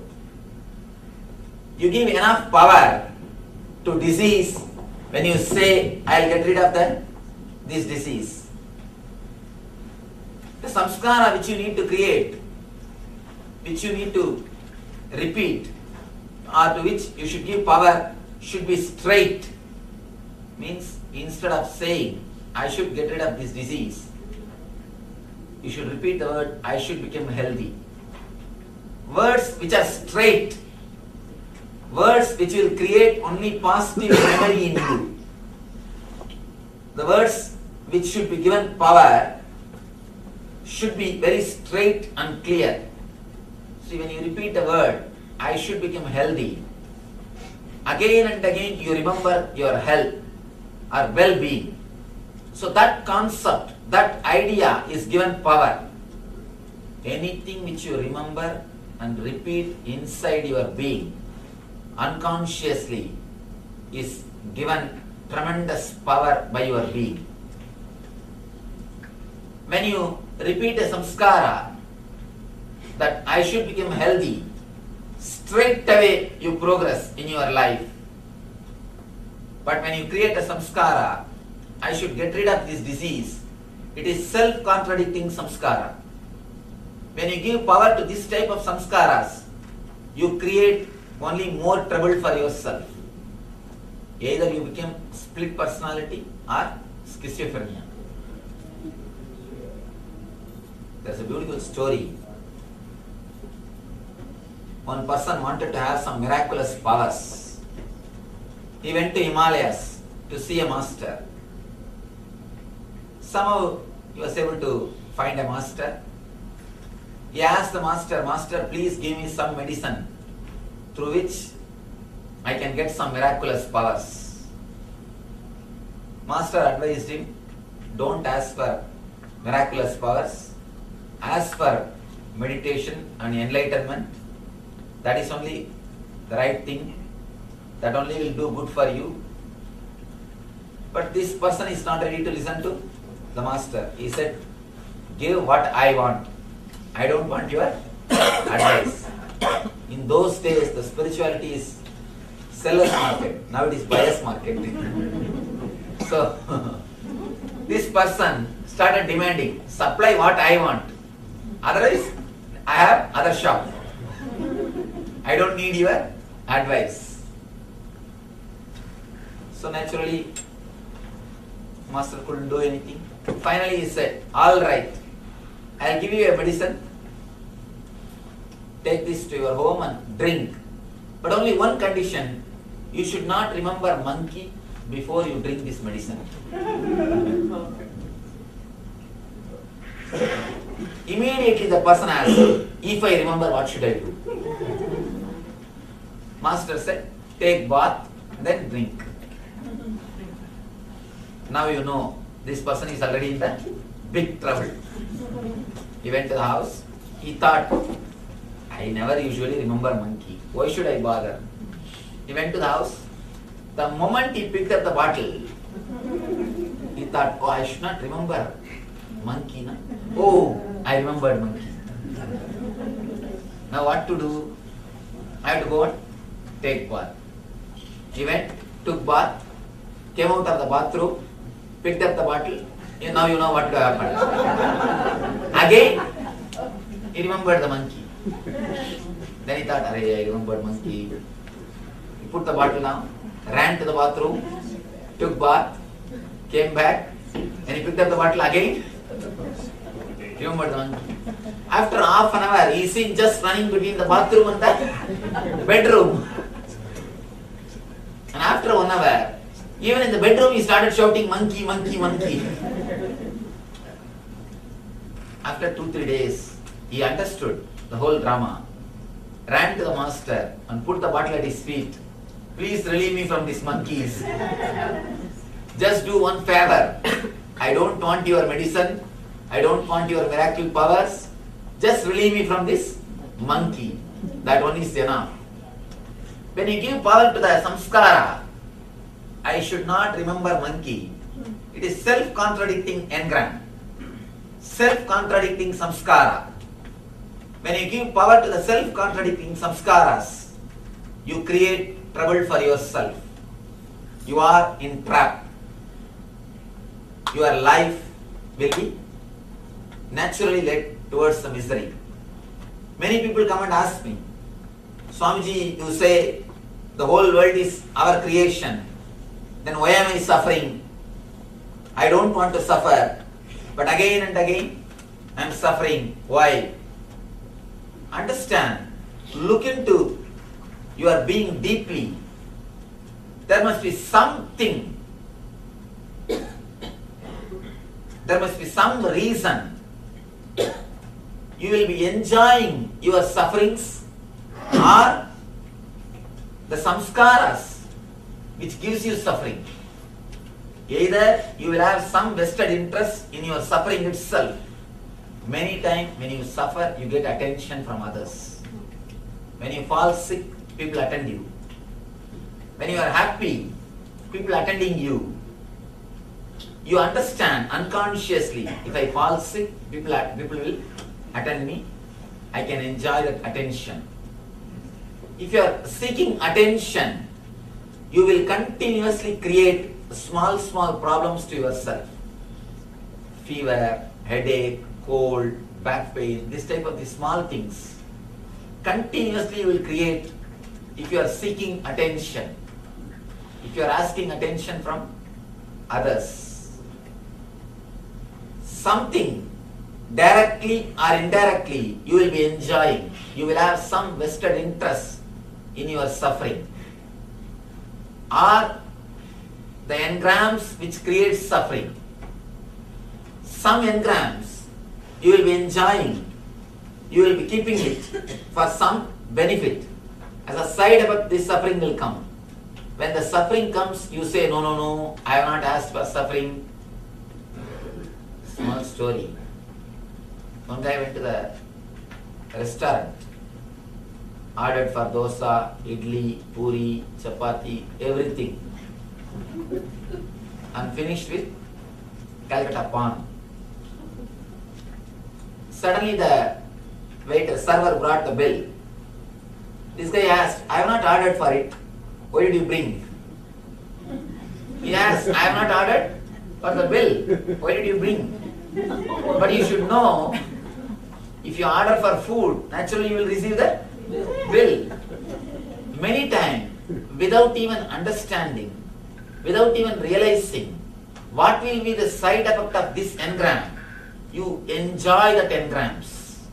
You enjoy that samskaras. You pamper those samskaras. You allow them to grow in your being without knowing the side effect or the after effect. Only when the after effect happens, you start condemning. No, I have not asked for this. How did I get this? I did not ask for this. How I got this, I don't know. If you look into your being deeply, you can understand wherever you create the root cause of suffering, either you will be having a self-contradicting samskara or the samskara which you created for some purpose, creating misery also as side effect. If you can analyze your being, you will be able to understand the truth of what I am expressing. Now we will do a very small exercise, because this exercise will make you understand what I am saying. It will help you to internalize the concepts which I am expressing. You will just find at least 10 samskaras which is self-contradictory, which you are continuously using in your life. You can find 10 in 10 minutes, because you have at least few hundreds. At least few hundreds you have. You can have a notebook. We will be giving you a notebook and pen. It is only for your purpose. You will carry the notebook later on. It's only for your purpose, so you can write it. You can write. It is just to give an idea to yourself, to internalize this concept, how you create these self-contradicting engrams. Please write down some 10 self-contradicting engrams which you create for yourself. Then we will work how to straighten it. And then the third thing, a simple meditation technique to throw away all the negative self-contradicting engrams which you created for your being. Shiv, can you move the camera or put the road chair here? People will, I can't get, people will be blocking if I put the rows. That's the problem. Please have a paper and pen.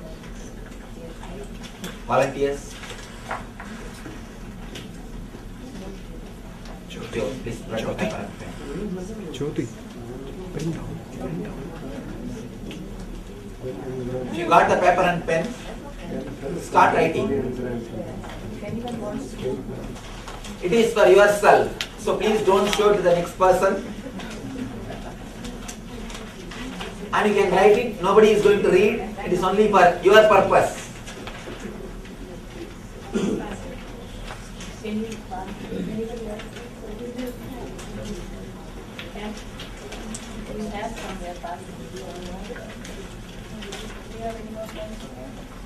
If you have any doubt about this word, self-contradicting samskara, you can ask.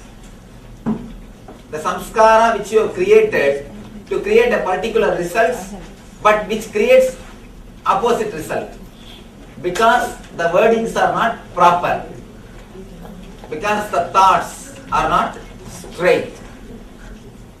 Please write any 10 self-contradicting engrams which you have created inside your mind, which you repeat unconsciously, continuously. For example, I should get rid of this disease. I should get rid of this back pain. I should get rid of this problem. I should get rid of this addiction. I should get rid of this desire. All these things are negative engrams. You can write. Then we will do a simple meditation technique to throw them away from your consciousness, from your space. And then a simple technique how to straighten them, how to make them into positive engrams.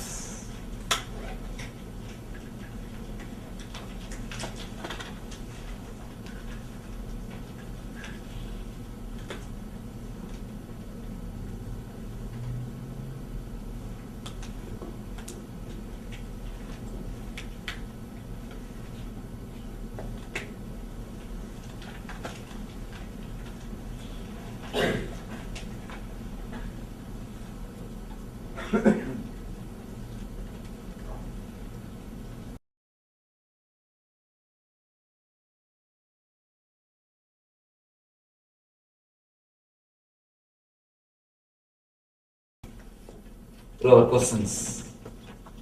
Then we will go into the meditation technique of removing the self-contradicting or negative engrams from our consciousness.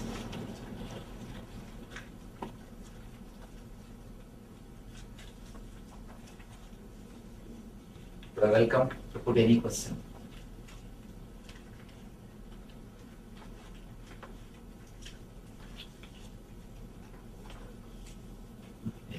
You said that we responsible for our dreams and we make them. I don't understand it because it seems to me that the dreams just come, we do not feel that I don't make the dream. So how do you do it? Two things. When I made the statement, I meant the dreams of waking dreams, means that your thoughts. Another one thing, even your dreams, which you are having in the dream state, which you are having in the night time, even that is created by you. If you look deeply into the dreams, you can understand they are nothing but suppressed desires and fear. Suppressed desire and fear. And if you see your daytime thinking, that is also nothing but the expression of the night dreams. We should understand a little deeply how we think. There's a beautiful word called association by Sigmund Freud. He says, we don't think, we only associate. He gives a beautiful example. For example, you see a dog in the street. Immediately you will remember your pet dog with which you played when you were a child. Then you will remember your teacher under whom you studied. Then you will remember the place where your teacher used to stay or where your school used to be. So just your thoughts will move. There is no logical connection between the dog which you have seen in the road and your teacher. Just your mind is moving through mere association. When your mind is moving through mere association, you don't even know what you are thinking. Suddenly you realize simply thoughts are going. Even your thinking is association. So naturally your dreams also will be association. But the root is always created by you. The root is fear and greed, suppressed desires and suppressed fears. That's the root. From the root, different combinations are created. It's like a rainbow colors are there, 7 colors. They are the root. From that you can create thousands of shades. Your dreams are like thousands of shades, but the root 7 colors are created by you only. From that, thousands of shades are created. Every day, every night, you see different shades. You can't say, no, this shade I have not created. Root of those shades are created by you only. It is you who created all the 7 colors. Out of that, these different shades are created. You are seeing the different shades. The root thoughts, the root engrams are your creation.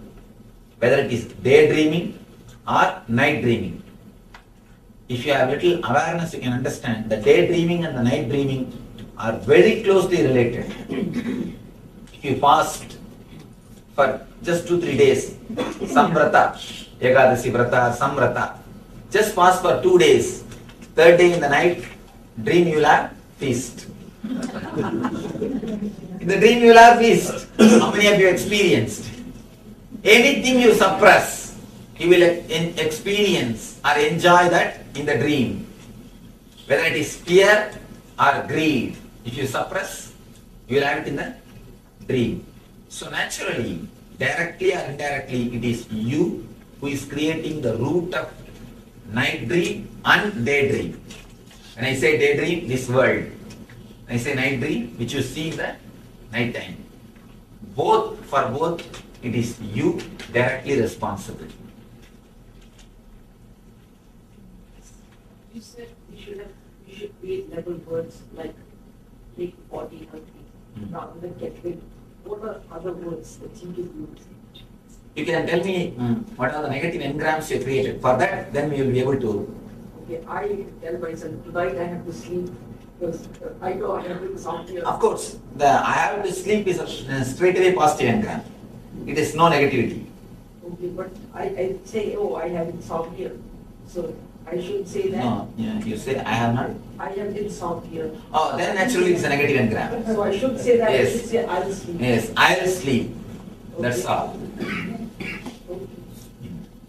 And especially when you unconsciously repeat without your awareness, those words have got 1,000 times more power than the words which you repeat consciously. Because you never believe your consciousness. You have all your faith only on your unconsciousness. So be careful, be aware. You never allow even a single negative engram, negative word in your unconsciousness. Yes. You can. Sometimes people might be afraid to say something positive because they might not get it in the time that they're expecting it, and then they're afraid that they will then disappoint. That fear only they continuously repeat negative words and they get the negativity. See, understand, whether you get it or not is secondary.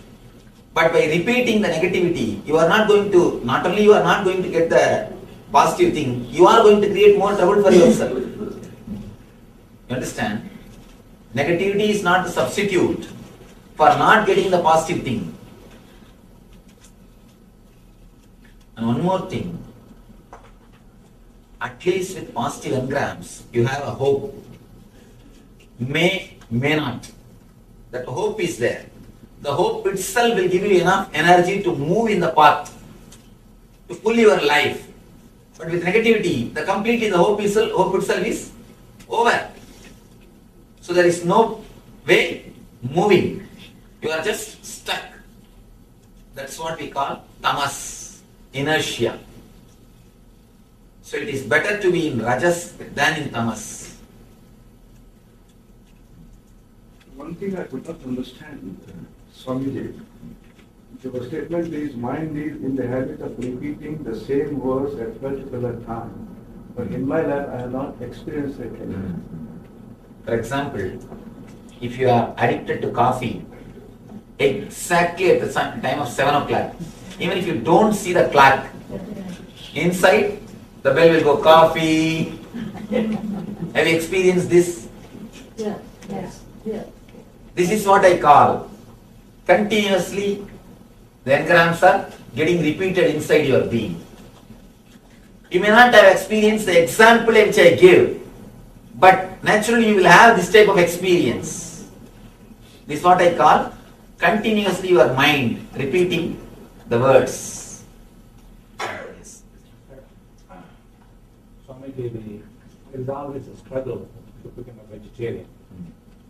Now, let me analyze this one. We come from the East and live in the West, and there is a high incidence of the diabetes here. In a family trait of diabetes too. We know by reading the books, as you said, Rajasika, Kamasika, Satvika. Satvika qualities are more in the vegetarianism. And that's one of the beliefs that we do. We try to become vegetarian, but it creates more of carbohydrates. My struggle is, do I become a diabetic and I don't get the so that's a negativism I always have, but I want to practice the vegetarian. How do you get rid of those? I think before starting practicing vegetarianism, you should get rid of that idea that carbohydrate, these measurements. To tell you honestly, I work with patients. As of now, in last 2 years, more than 1.5 lakh patients I've touched. We do the healing, the meditation healing. Only when a person comes to know he has got a problem, or he will get a problem through particular food, he gets a problem. Of course, what I am saying will be very difficult to understand, because for your lifestyle, for your education, according to your education, according to your understanding, it will be totally different. But according to my understanding, the engrams or the mental ideas plays a major role. So your problem that before starting itself, you decided, if I become vegetarian, I will become diabetic. I eat this kind of food, I will become diabetic. I am going to have this trouble. You have not even entered into that project, or you have not even taken that project. You have not even entered into that lifestyle. You already decided. You already have a concept. First thing, becoming vegetarian or non-vegetarian is nowhere related to spiritual growth.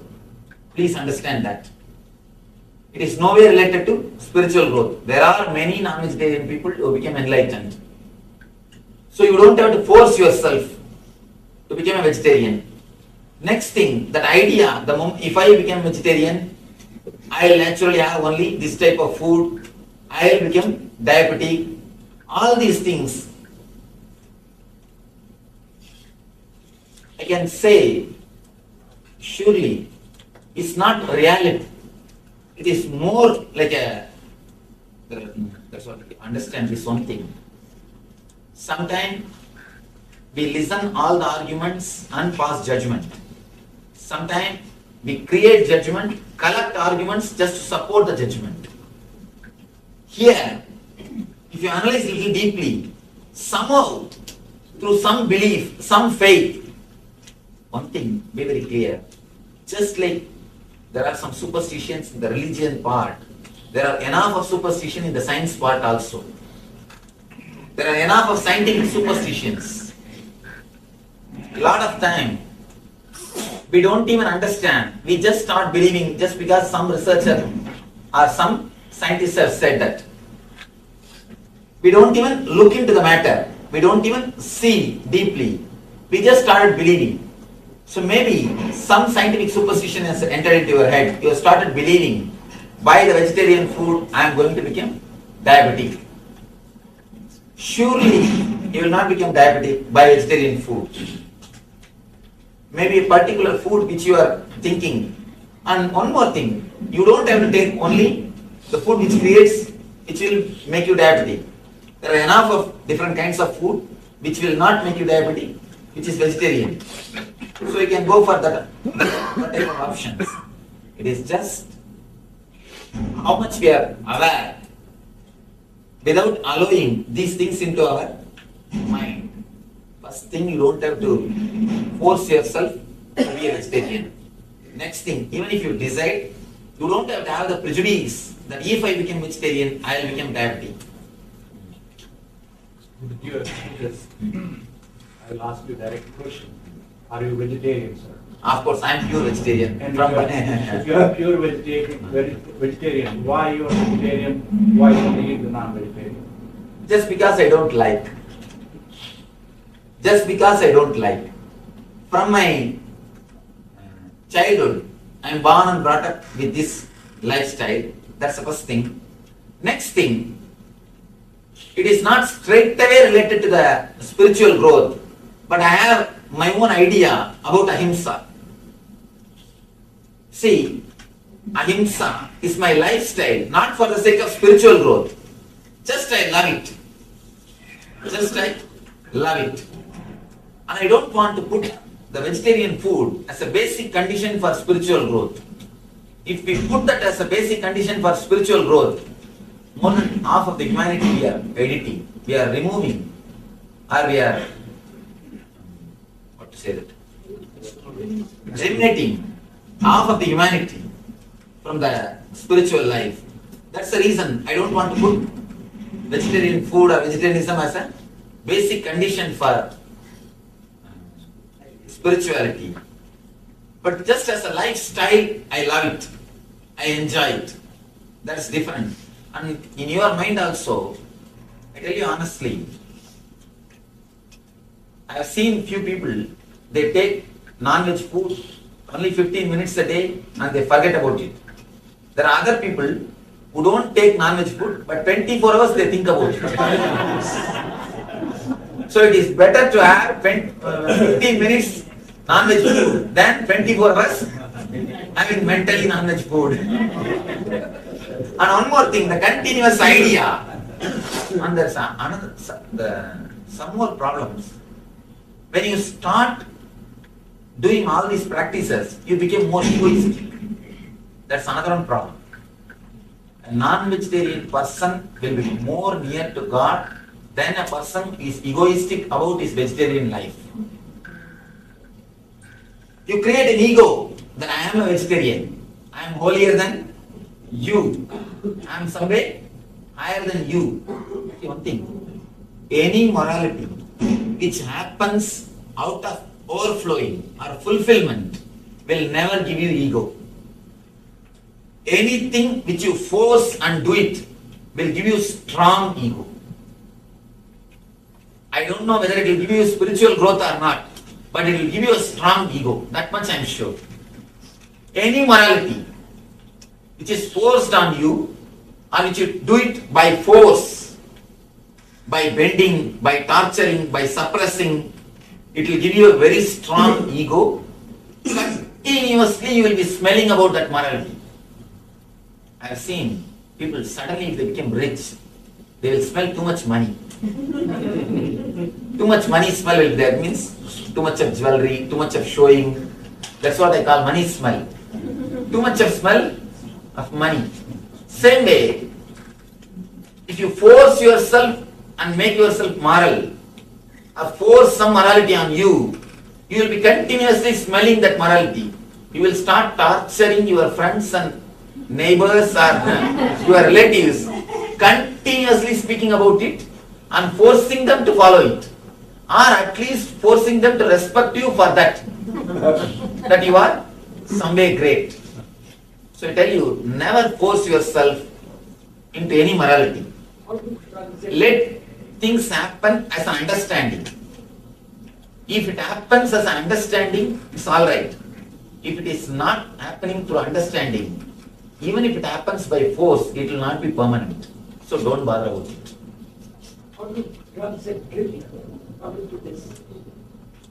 Again, one thing, only two things. Either you understand and drop, or you will continue.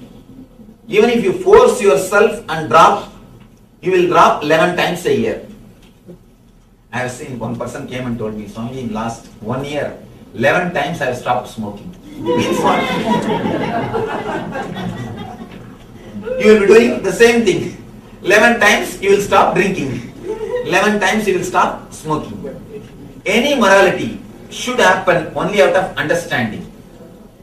Only out of a deep understanding. Never out of fear or greed. If you do it out of fear and greed, first thing you will not be able to do. Even if you do it by too much of force, suppressing yourself, you will have so much of ego, you will torture everybody. You will torture your whole family, friends, relative circle, whomsoever you see, you will talk only about this. And you will just continuously going around speaking about it. When you say, I want to be peaceful, is it negative? No, it is positive. Anything which straight away gives you the result is positive. Anything which is self-contradicting is only negative. When we are surrounded by people who have negative engrams, like depressed, and then you think about them, are we... Tomorrow we are going to deal that subject. Tomorrow is mainly for doctors. How to disconnect yourself from the patients. Because continuously you take the disease and the negative energy of the patients and you suffer. Tomorrow is the day of mind. So we will deal this. Actually, this is a separate subject. We'll deal about that tomorrow. Because now it is time for us to end the session. We have to finish. We have only few more minutes for the meditation. Okay. Now it's time. I have got one question. Yes, please. I always keep on telling my children, you behave well, you have moral value, this is America, and you don't go dead, we don't have promiscuity, and, we can't live together, all these things. Keep on, every day I'm telling it. What should I do? See, these please understand. This morality is such beautiful things. You should not give them as morality, you should give them as understanding. Tell them, if you now itself start going around, you will gather too much of fantasies. Too much of fantasies will never let you live with anybody happily. We don't have an equivalent word in Sanskrit for divorce. They say that you are old-fashioned, you are Victorian time. Let me finish what I am saying. See, let me finish what I am saying. In Sanskrit, we don't have an equivalent term for divorce. What is that? The reason, in those days, we are not infused or bombarded with fantasies. When you are flooded, bombarded with fantasies, you can't live happily with anybody. Even if you get the Miss World or the Mr. World, you can't live with them. You can't live happily with them. Tell them the reason, tell them the risk. See, the whole India, complete, if you read the survey reports, only 1% of the Indian population takes any depression medication or any medicine related to mind. In this country, I don't have to tell you, you know the statistics. What is the reason? And 50% loneliness. More than 50% are single parents. What's the reason? Too much of fantasy. Lack of acceptance. In That's India, what, we you don't see, accept. why lack of acceptance? Too much of fantasy. No. Lack of acceptance that you are depressed in India. Here they accept and take medicine. So there is depression there also. In India? Yes. They don't accept it. See, one thing, let me be very clear. Please understand, I work with villagers. I work with villagers of India. I work with villagers. I can be sure India is at least 10 times less depressed than any other country. 10 times less depressed. First thing. Next thing, don't say medicines are not available. Today, in the modern day, through so many social organizations and non-profit organizations, medicine and education is almost available in every village. Almost available in every village. Don't think, just seeing some media or press report that India is not having medicine or education. I am working in village. At least 3,000 villages have got our direct representatives from our institution, from our organization. I can say every village has got somewhere or other, some non-profit organization, some institution is giving at least basic things, and we can't say that there is no medicine available or people don't accept. Be very clear, surely 10 times less depressed. I can be sure of that. If you don't visit India for last so many years, then please visit once. I can be sure it's 10 times less depressed. And one more thing, 50% single parents. What about that? Surely that is not the case in India. That's not the case in India. In another 20 years, because the westernization is happening. The fantasies are being infused. So I tell you, see, let us not bother whether the India will become West or West will become India. Let us not bother. Let us see how we can safeguard our kids. Understand? I am not here to analyze social things. Whether after 20 years India will become like other country or other country will become like India, that I don't know. That I don't know. Let us see how we can safeguard ourselves and our next generation. Tell them it is just because of fantasies, aloneness, how worst way or depressed way people die. The idea of Saptapadi in Indian marriage system. In the Saptapadi, you take the vow. When you take the marriage vows, Saptapadi vows, either someone dies or you take sannyas. There is no other way to escape from marriage. There is no other way from escape. There is no other way from. There is no other way to escape from marriage. That's the way of life, because there is no fantasy. Too much of fantasies will naturally depress you and disturb you. It is time. Comment I just think. on that, Yes. because I'm born people are grown up. My children are born and raised in this country, and there are some people who know me. You tell your child what you think is right, and even they'll give you argument, you are old-fashioned and all that. When time will come, and tell them also, think about it if you are in a situation like that. That's all what is right and wrong, they will follow and they will listen. When the time will come, they will do it what is right. That's my experience. One more thing. See, we also should take little more time to sit with them, talk to them. We should have little patience and intelligence both to work with them. And we expect just by telling once they should follow our command. That and all is simply impossible. You should take enough time to work with them, because they are more intelligent. What can be done? They are more intelligent. There are more options, more possibilities. Naturally they will question. No other way. Either we take enough time to sit with them, give them our ideas, you see. Give them logically. Give them with a complete understanding. Give them as an understanding. Don't give them anything as a rule.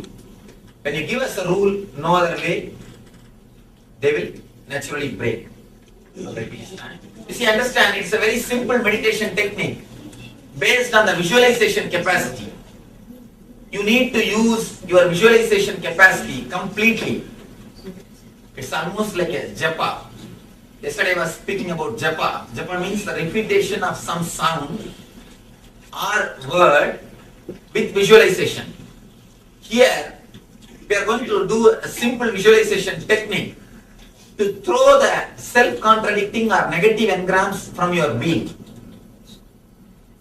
According to our yoga system, all these negative engrams or the self-contradicting engrams are printed in a chakra called Swadhisthana, means just below the navel chakra, just below the navel center.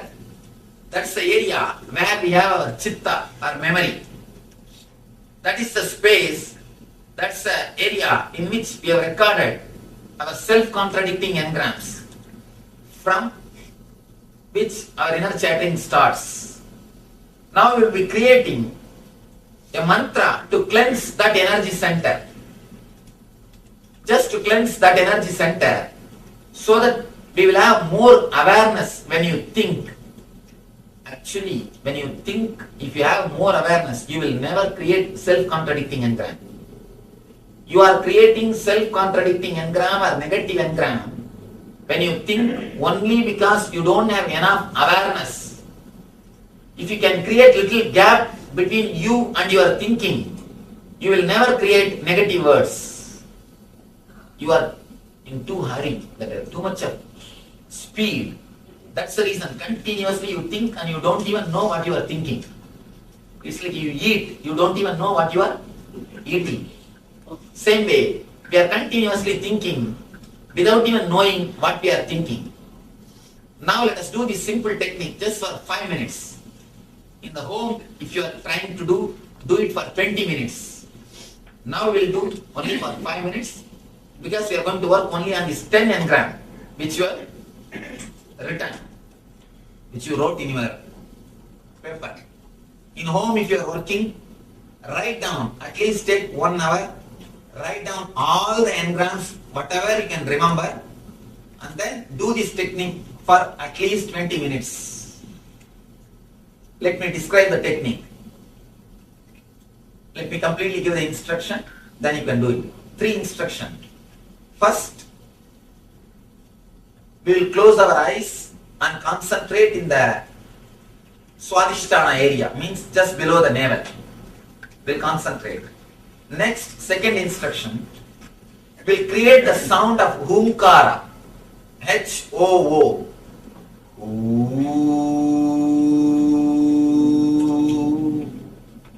Humkara is the sound to cleanse the Swadhisthana chakra. The third thing, when you create that sound, visualize you are exhaling all your negative engrams. Understand? Here you need to engage both the capacity, verbalization capacity and visualization capacity to cleanse your being. You will verbalize and visualize together. You will verbalize the Humkara, H-O-O mantra, and visualize you are throwing away all the negative engrams. Now we will do it just for 5 minutes. Before entering into meditation, you can read the paper which you have written. Because you have to visualize, you are throwing away all those things. Please read it.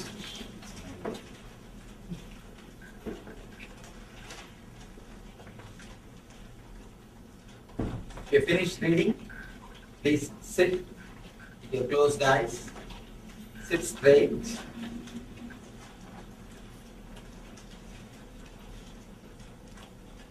Sit straight. Close your eyes. Concentrate or remember Swadhisthana area just below the navel. Close your eyes. Please close your eyes.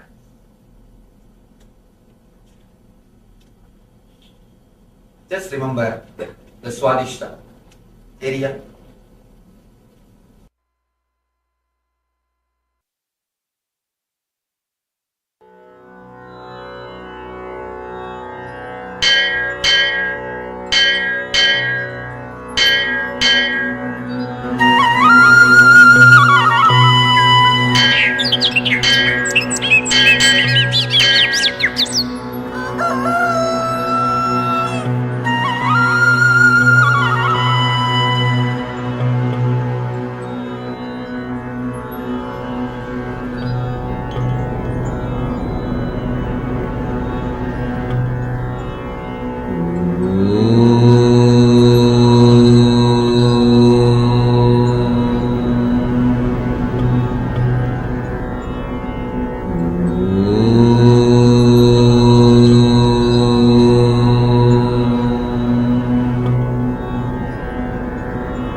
Established since 2002 in the United States of America, the United Ancient Nations is an intergovernmental organization currently made up of 160+ members and indigenous nations. The UAN and its work are guided by the purposes and principles contained in its founding charter.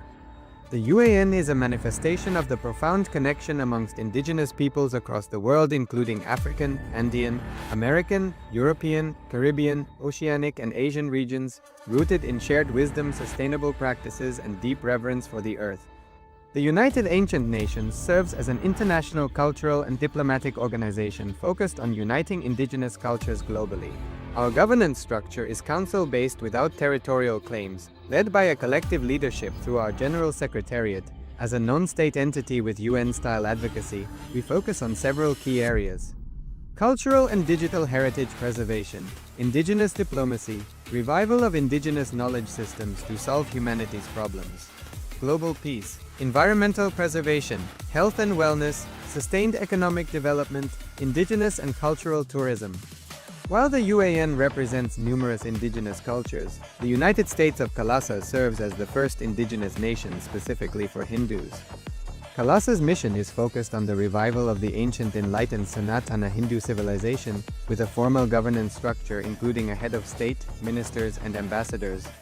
Under the leadership of SPH, Supreme Pontiff of Hinduism, Bhagavan Nithyananda Paramashivoham, KAILASA has achieved recognition as a sovereign subject of international law, possessing distinctive attributes of juridical statehood. The United States of KAILASA is the main sponsor of the proposed UAN headquarters. This initiative would bring forth an estimated $100 million in revenue for the host country through summits, conferences, tourism, and development projects. The proposed Yes, Nithyananda, all of you. So, a beautiful revelation by Swamiji on the verbalization, and we had the Hunkara meditation as well, and how Swamiji reveals how the depression in most of the countries are high, and when you live with more fantasies, you will have more depressions. When the fantasies are less, especially in the villages where the fantasies are less, you'll see the depressions are very less actually.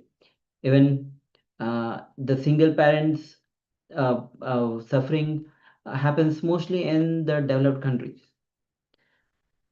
So the more and more fantasies that you have, the more depression and negativity will surround you. Now, from the yoga for verbalization, now we are moving to the yoga for the mind, where Swamiji will be guiding us, taking us through this whole journey, and we'll have the meditation as well, the Shanmuki mantra meditation. So let's come to the space of listening, and let's enter into this revelation by the Supreme Pontiff of Hinduism, Bhagavan Sri Nithyananda.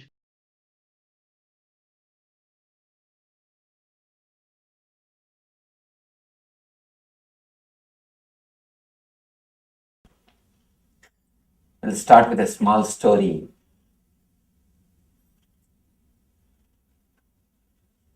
Young man from America went to London, was traveling in a train. The elderly British lady and gentleman. Lady had a pet dog. Suddenly, the dog jumped on this guy and vomited. This lady, instead of apologizing, he started patting the dog. Oh, what happened to you? I don't know. You have bad stomach. I should take you to the doctor. The young man kept quiet, did not speak much. After a few minutes, again this dog jumped on him and this.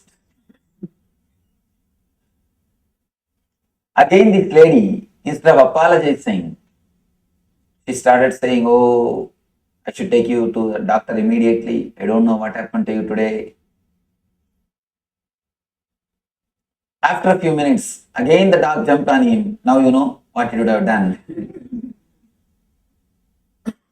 Again, this lady did not even care to say a word sorry. She just started petting the dog. I should take you to the doctor. And she started giving some food, medicine. She started taking care of the dog. Now it's too much. The young man silently got up, just picked the dog and threw out of the window. All this time, the old man was keeping quiet. Now he stood up and shouted, "You Americans drive in the wrong side, measure with wrong scale, now threw the wrong bitch out of the window."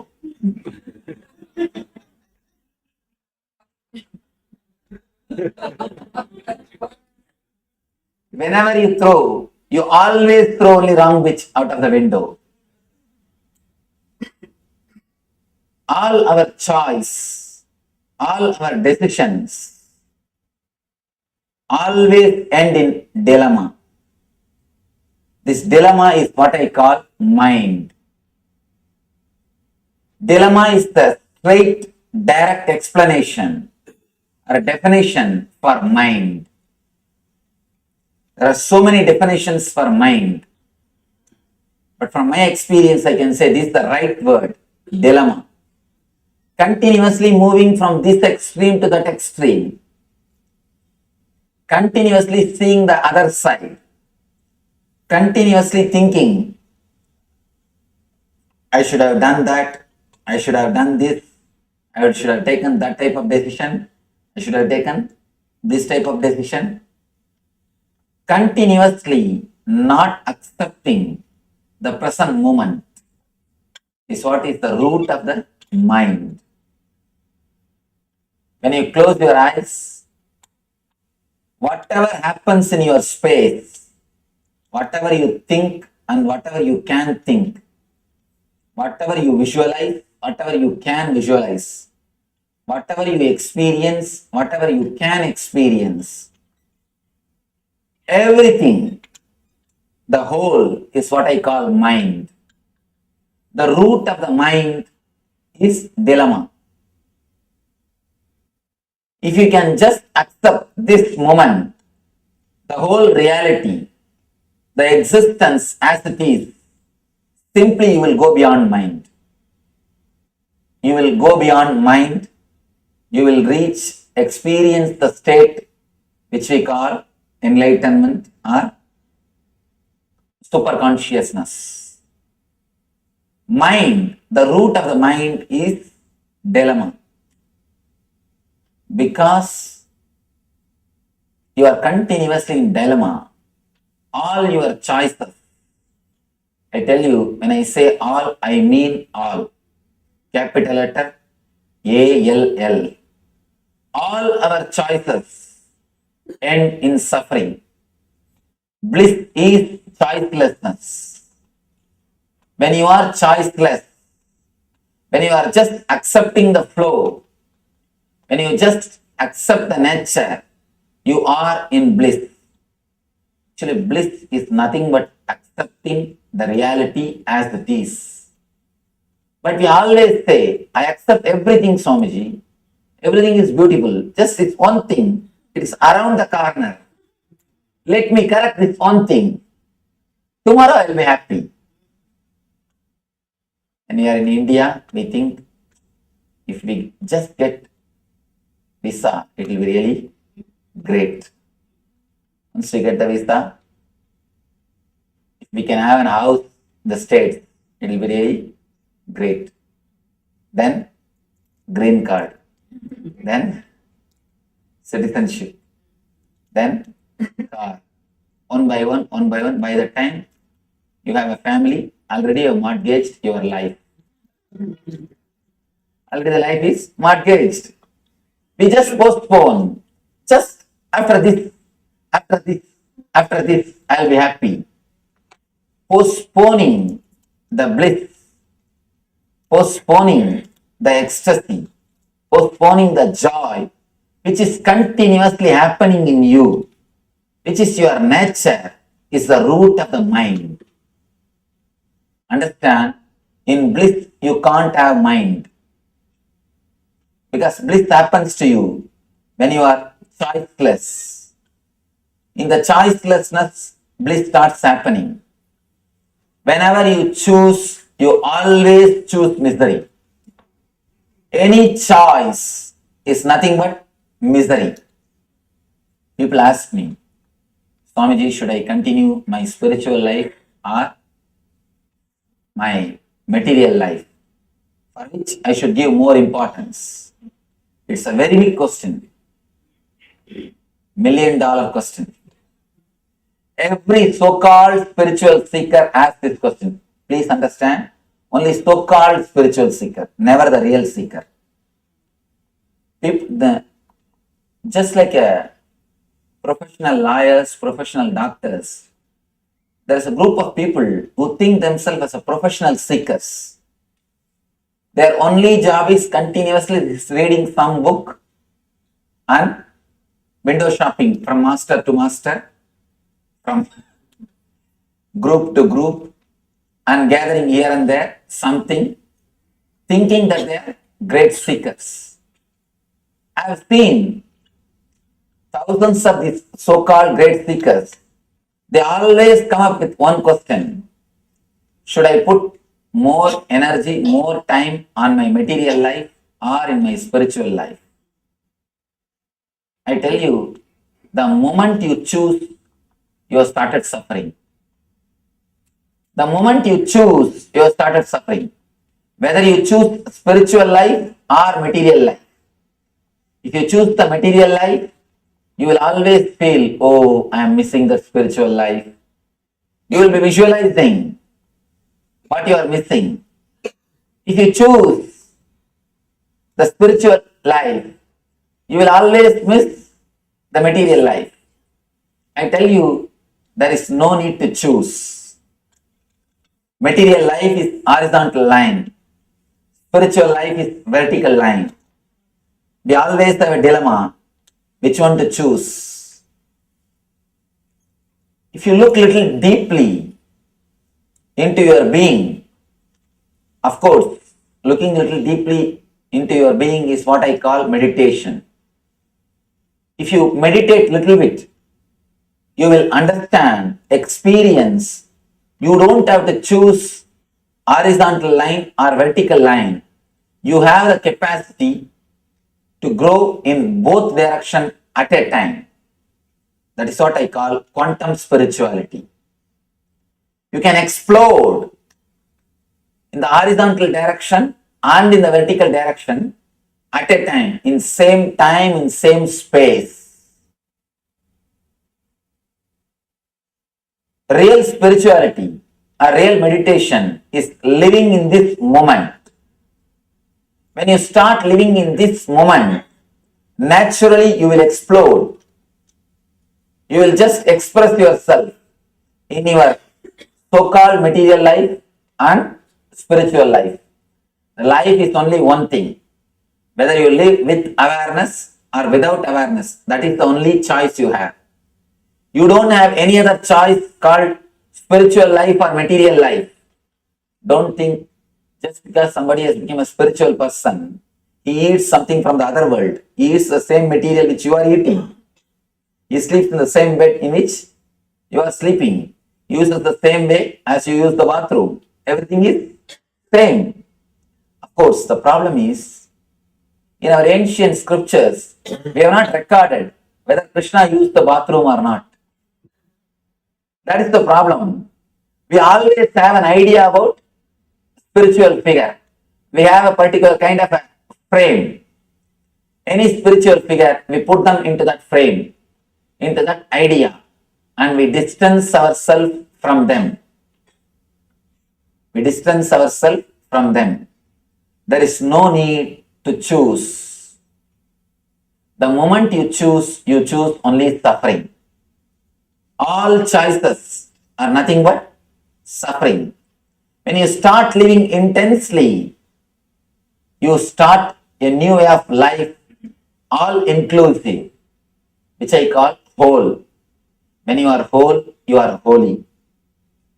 The only way to holiness is being whole.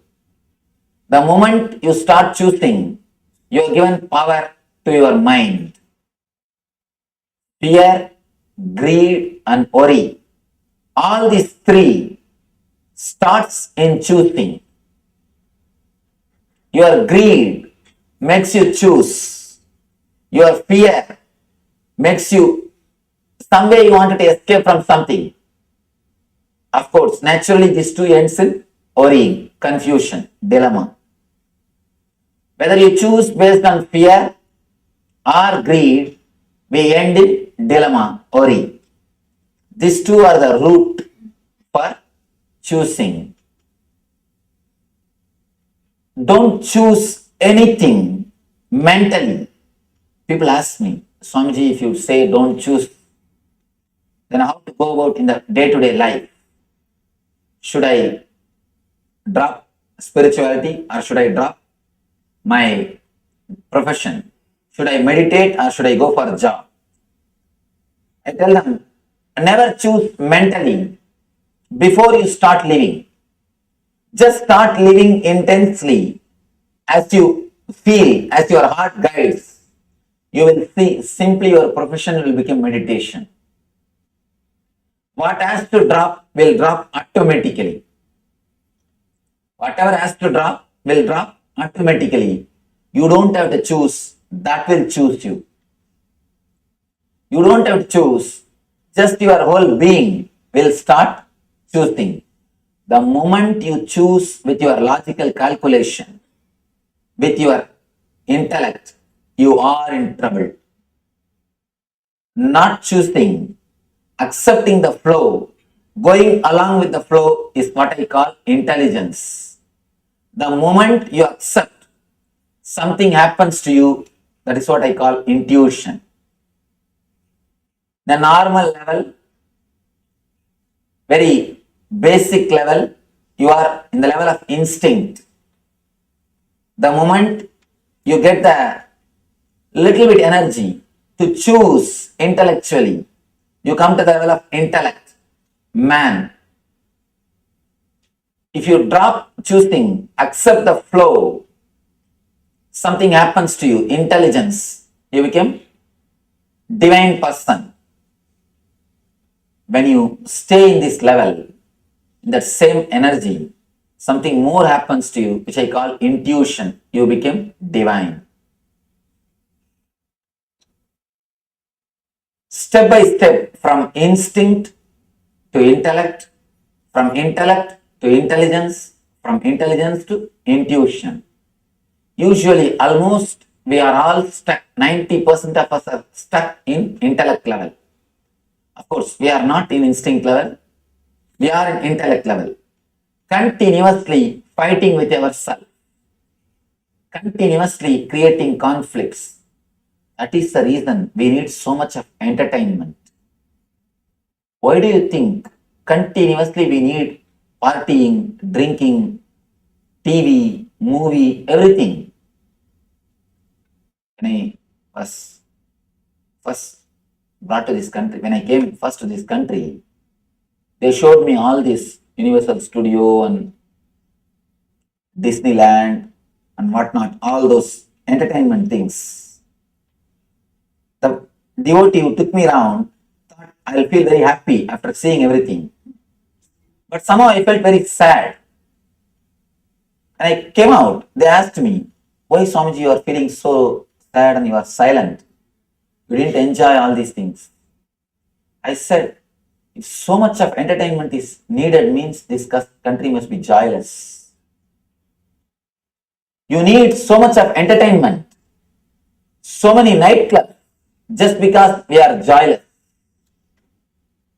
We are just joyless. That is the reason. Again and again and again, we go out. Some way or other, we try to grab, we try to snatch joy. Trying to snatch joy from the outer world is nothing but trying to make thread out of stone. Trying to take thread out of stone. You see in India, out of this banana tree, they will make thread to make flower garlands. the banana trees, the outer shell of the banana tree, out of that they will make threads to make garlands. Same way, if you try to make a thread out of stone, what will happen? Out of a rock, out of a boulder, you try to make a thread. All our work to get joy out of the outer world, out of these outer entertainments, is nothing but trying to make thread out of boulders.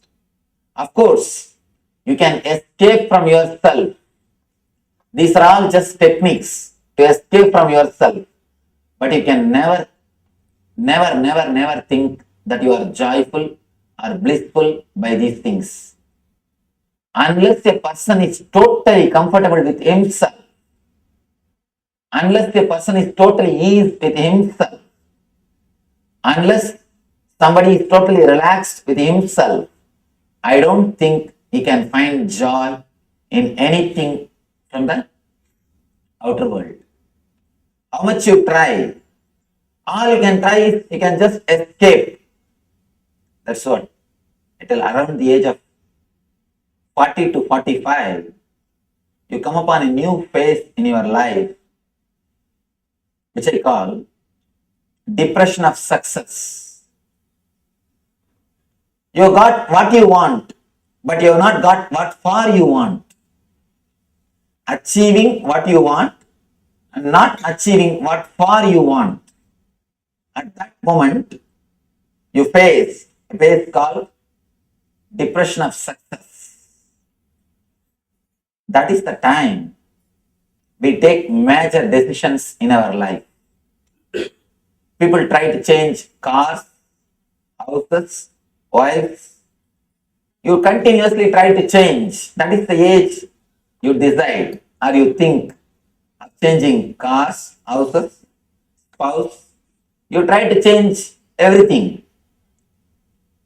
Either you go for outer change or you become addicted.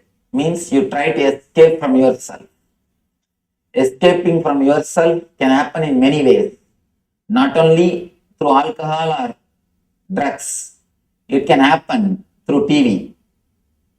TV is also one of the methods. You try to escape from yourself. You just don't want to sit with yourself. That's the reason continuously you are with some entertainment. So much of restlessness. That is why in every 15 minutes you will go around, complete one cycle of channels. We can't even sit with one channel more than 15 minutes. The other day, an advertisement producer, he was sitting with me, was talking to me. He said, Swamiji, any advertisement we can make only for 60 seconds. 60 seconds is the maximum time people watch. People don't watch more than 60 seconds, anything. I was shocked. I said, 60 seconds is too less. What are you talking? It must be at least 2-3 minutes. He says, no, Swamiji. Survey says 60 seconds is the maximum time people watch. You can't trust anybody more than 60 seconds. Because within 60 seconds, their decision changes. They already decided something else. The decision has changed. Continuously, we are restless because we are not eased with ourselves. All our so-called joy is nothing but escaping from ourselves. Some way, if somebody helps you to escape from yourself, you call that person as a good entertainer. You call that program as a good entertainment. We don't understand how long you can escape from yourself. How long you can postpone facing yourself. The more you postpone, the more you will feel emptiness inside. That is why many people come and tell me, I have seen Hundreds of people coming and telling me, Swamiji, I have everything which a man can ask. I have everything, but I just feel I have nothing. I don't feel I belong to this. I don't feel I'm at home. What is happening to me? What is wrong with me? We always think bliss is dependent on our outer life.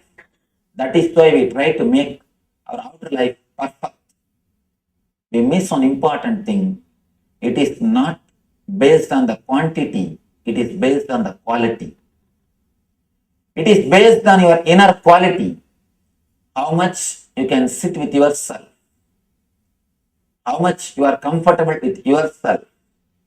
How much you can face yourself. How much you are relaxed within yourself. That decides how much you can be blissful, how joyful you are. It is the quality, not the quantity. Of course, I am not against the quantity. You can have all best things of the outer world. I don't say don't have the outworldly comforts. Have everything. But don't sell the inner world to have the outward comforts. We sell our sleep to purchase bed. We sell our sleep to purchase bed. We sell our eyes to purchase drawings. We sell our life to purchase the outer comforts. That is where we do a big mistake. Instead of all inclusive, you choose. You sell your inner space to have outer space. And one important thing, this is a beautiful, very important statement from Tantra. Tantra says, there is no need for you to sell your inner space to have the outer space. There is no need to disturb, damage your inner space to develop the quality of your outer space. There is a technique, there is a method. You can create enough of energy, richness, quality in your inner space along with creating the outer space.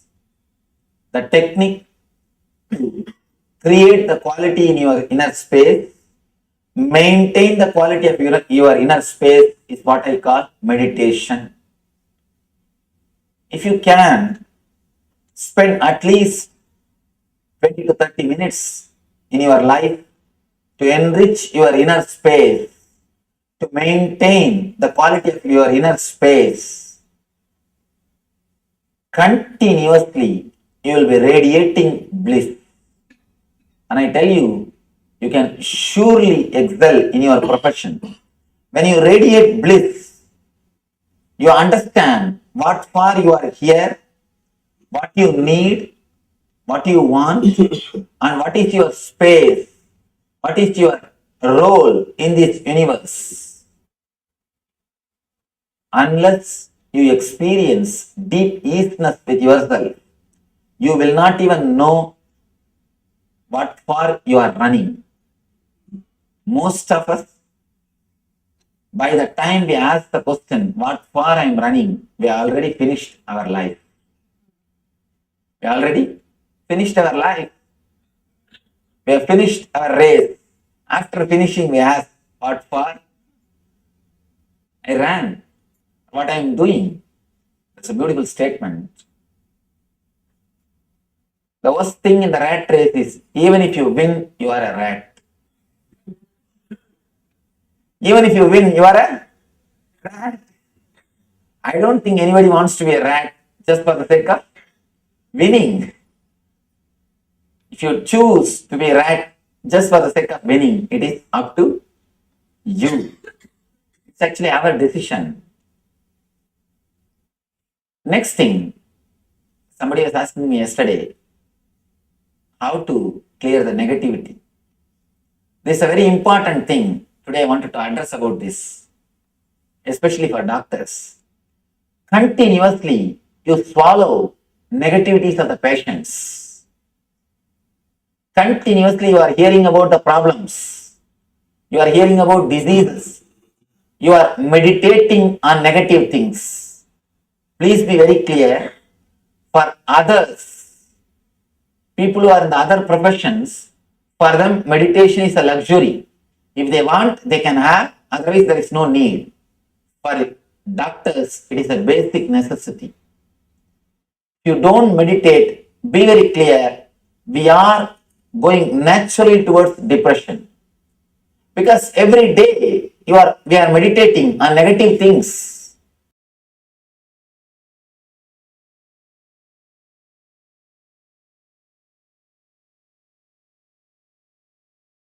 Your whole energy is centered on the head. So now Shiva says, close all the 7 openings. 2 eyes, 2 nostrils, 2 ears and the mouth. Close all the 7 openings. Then immediately the outgoing energy which is constantly flowing outside, will be stopped and it will be concentrated as one beam light, one light beam. Then now you can use that energy to penetrate your third eye. If you have seen a young age, if you concentrate the sun rays through a glass, paper or the cotton will be burnt. Same way, if you concentrate the energy which flows outside by closing, it will become a strong beam of power, energy. Then you can use that to penetrate your third eye. It is called Shanmuki mudra. Closing all the 7 openings. That mudra is called Shanmuki mudra, through which you create the concentrated beam of energy and turn it towards your third eye to penetrate. A space between your eyes becomes all inclusive. Kararuttat brigastrena, kararuttat brigastrena, brubedat dvararodhanat, drishte bindau kramalini, danmadye paramastitihi. Through this way, you can awaken the third eye and be established in the third eye. It's a beautiful meditation technique. This meditation is so powerful, it can just straight away transport you. This meditation is classified as a technique for sudden enlightenment. There are techniques for gradual enlightenment. There are techniques for sudden enlightenment. There is every chance 120 enlightened people can go out. After this session, you don't know, because this technique brings sudden enlightenment. It's very powerful and highly energetic technique. You should understand the truth of sudden enlightenment. Sudden enlightenment means where you don't need any preparation. Simply in single moment you are awakened. Then you will be able to establish yourself in that experience. Gradual means you practice for a long time. Then you establish yourself in that experience. This sudden enlightenment is always good because it gives you the glimpse and the conviction about the possibility happens in your being. Then you won't have much doubts and problems. All our problems are nothing but our doubts. Is it really available? Or will I be able to have? Will that be successful? I don't know what will happen to this. I don't know what will happen to my husband. I don't know what will happen to my wife. I don't know who will run away where. All these doubts are the problem. When you have at least one glimpse, sudden enlightenment, all these problems will disappear. It will be a lot more easy for you to travel on your journey. All great masters, fortunately, directly, with understanding or without understanding, had the glimpse of sudden enlightenment. Sudden enlightenment. So, it is time for us to go inward and work on the Ajna Chakra to have the glimpse of enlightenment. Today we will spend a little more time on the meditation because it's a very powerful technique. Let me describe the technique. It's a very powerful technique. Please understand the instruction slowly but clearly, then we will do it. You are supposed to close all the 7 openings with your 2 hands. Let me first describe, show, and then you can close. 2 thumbs on your ears, 2 fingers on your eyes, and 1 finger from each hand on your nose, and mouth you can just keep it shut. That's enough. Let me describe the technique clearly. Do not close the nose completely, then do not block it completely, but reduce the airflow. As on now, it is going chaotically. Reduce it and balance it. We do mantra japa to balance the prana flow only. Many people will be always doing mantra japa. Actually, it regulates your prana flow. It helps you to go towards the little more higher space or consciousness. So, let me describe, later on you can do, you can just please understand completely first, then you can do later on. See it clearly. And this is called Shanmuki mudra. When you close like this, the energy flow which is going outside, actually through the face, through the 7 openings, constantly energy is going out.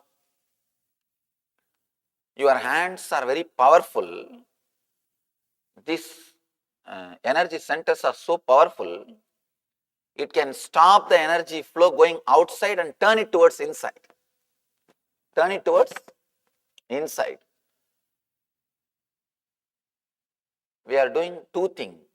First, stopping the energy flow outside and turning it inside, and concentrating the beam of energy which is turned inside towards the Ajna. First we are stopping the energy flow towards outside, then we are turning it inside, and third, concentrating the turned energy on your third eye. So that as on now 80% of your energy is going through the face. You are gathering data through the head, 80%. 80% of your Jnanendriya activities are happening through the face. Now you stop all that energy flow out and turn it towards in and center on the third eye. 3 steps. I'll guide you step by step. First understand this mudra, Shanmuki mudra.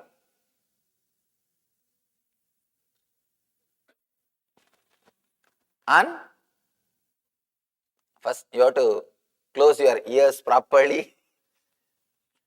Actually, it will be comfortable for you if you sit on the ground and put your hands on the chair, so that the hands heaviness you won't feel. You can support yourself on the chair. You understand? You can turn a chair, put a chair in front of you. Yes, just like that, and support your hands. It will, or you can support on the chair which is front of you. You can sit on a chair, and you can sit even on a chair and put your hands on the, so that it will be, you will not have that shoulder pain. Yes, that's the right thing. You won't have shoulder pain. One more thing, please understand. You may ask a question, can I cover it with earplug or some clothes, Swamiji. No. Earplugs does not have energy center. Your fingers have got energy center. That is why in India we always eat with hands. Because food will be energized. The food will feel comfortable with your body will feel comfortable with the food before it goes inside your system. And I always, even if you eat with a spoon, please always put your hand on the food for a few minutes before eating. Before eating, always wash your both your hands, put your hand on the food. Remember God or Guru or whatever you meditate, and whoever you meditate, just remember for a few minutes, then start eating. The food will feel comfortable with your body will feel comfortable with the food. There won't be something like a sudden exposure. It will be more very friendly relationship. It is good to touch the food and eat. Anyhow, you are all set now? Please close your all the 7 openings in the face. If you are wearing specs, remove that. Do not try to put your fingers under the specs.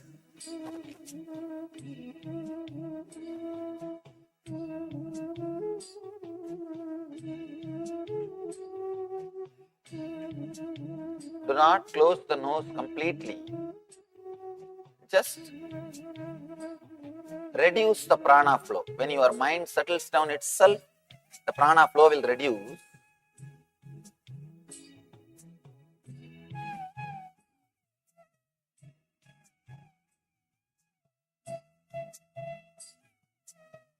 In this same Shanmuki mudra, inhale and exhale as slowly as possible. As slowly as possible. Inhale and exhale.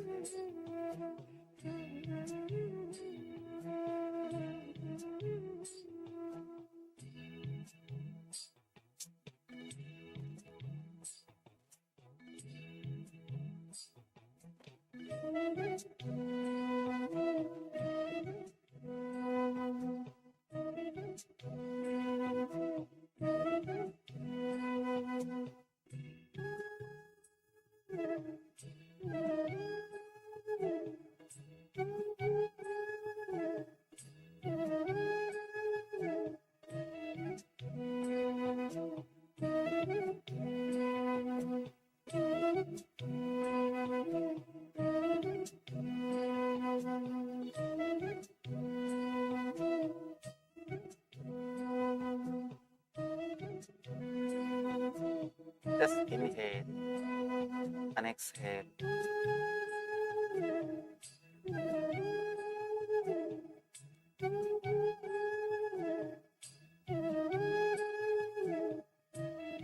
As slowly as possible, as deeply as possible.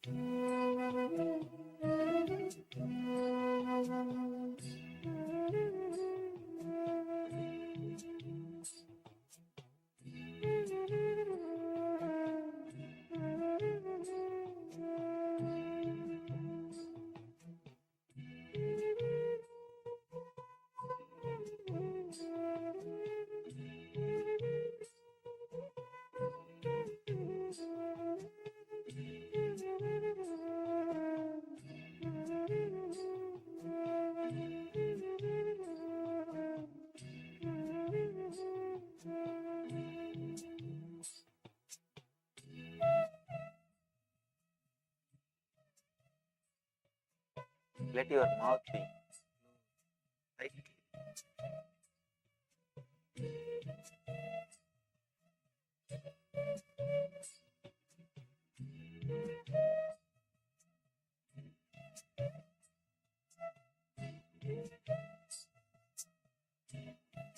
Visualize both your eyeballs have become like a stone.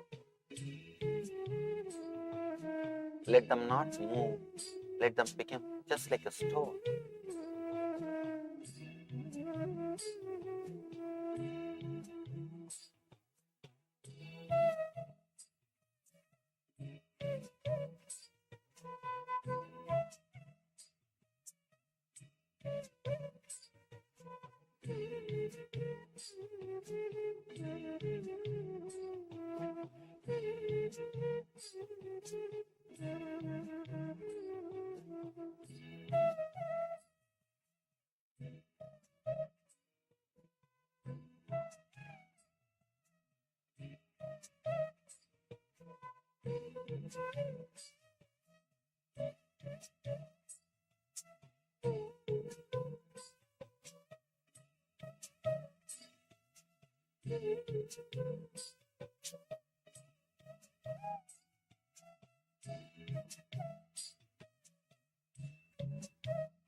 Slowly as possible, as deeply as possible.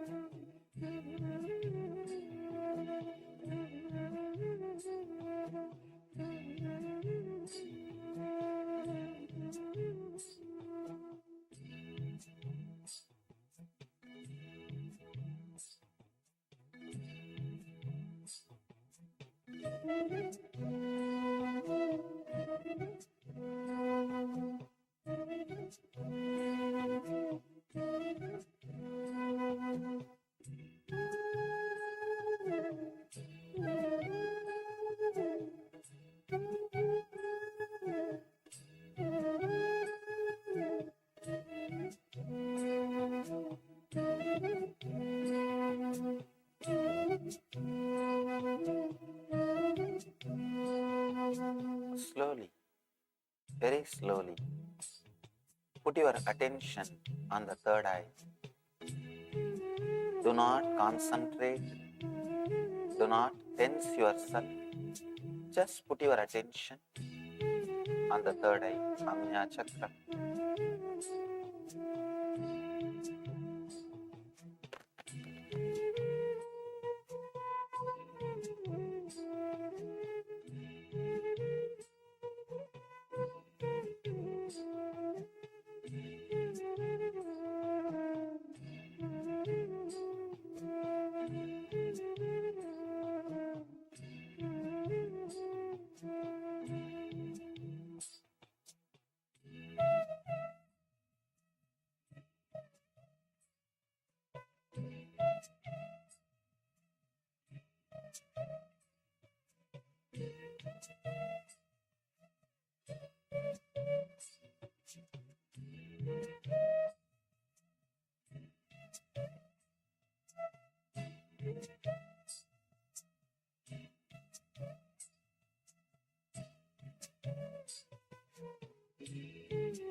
slowly,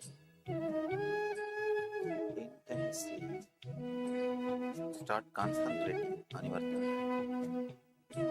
Intensify your awareness. Do not create stress. Try to penetrate with deep awareness. Do not create pressure. Create only awareness.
Intensely visualize as if you are penetrating your third eye with a drill bit.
Visualize deeply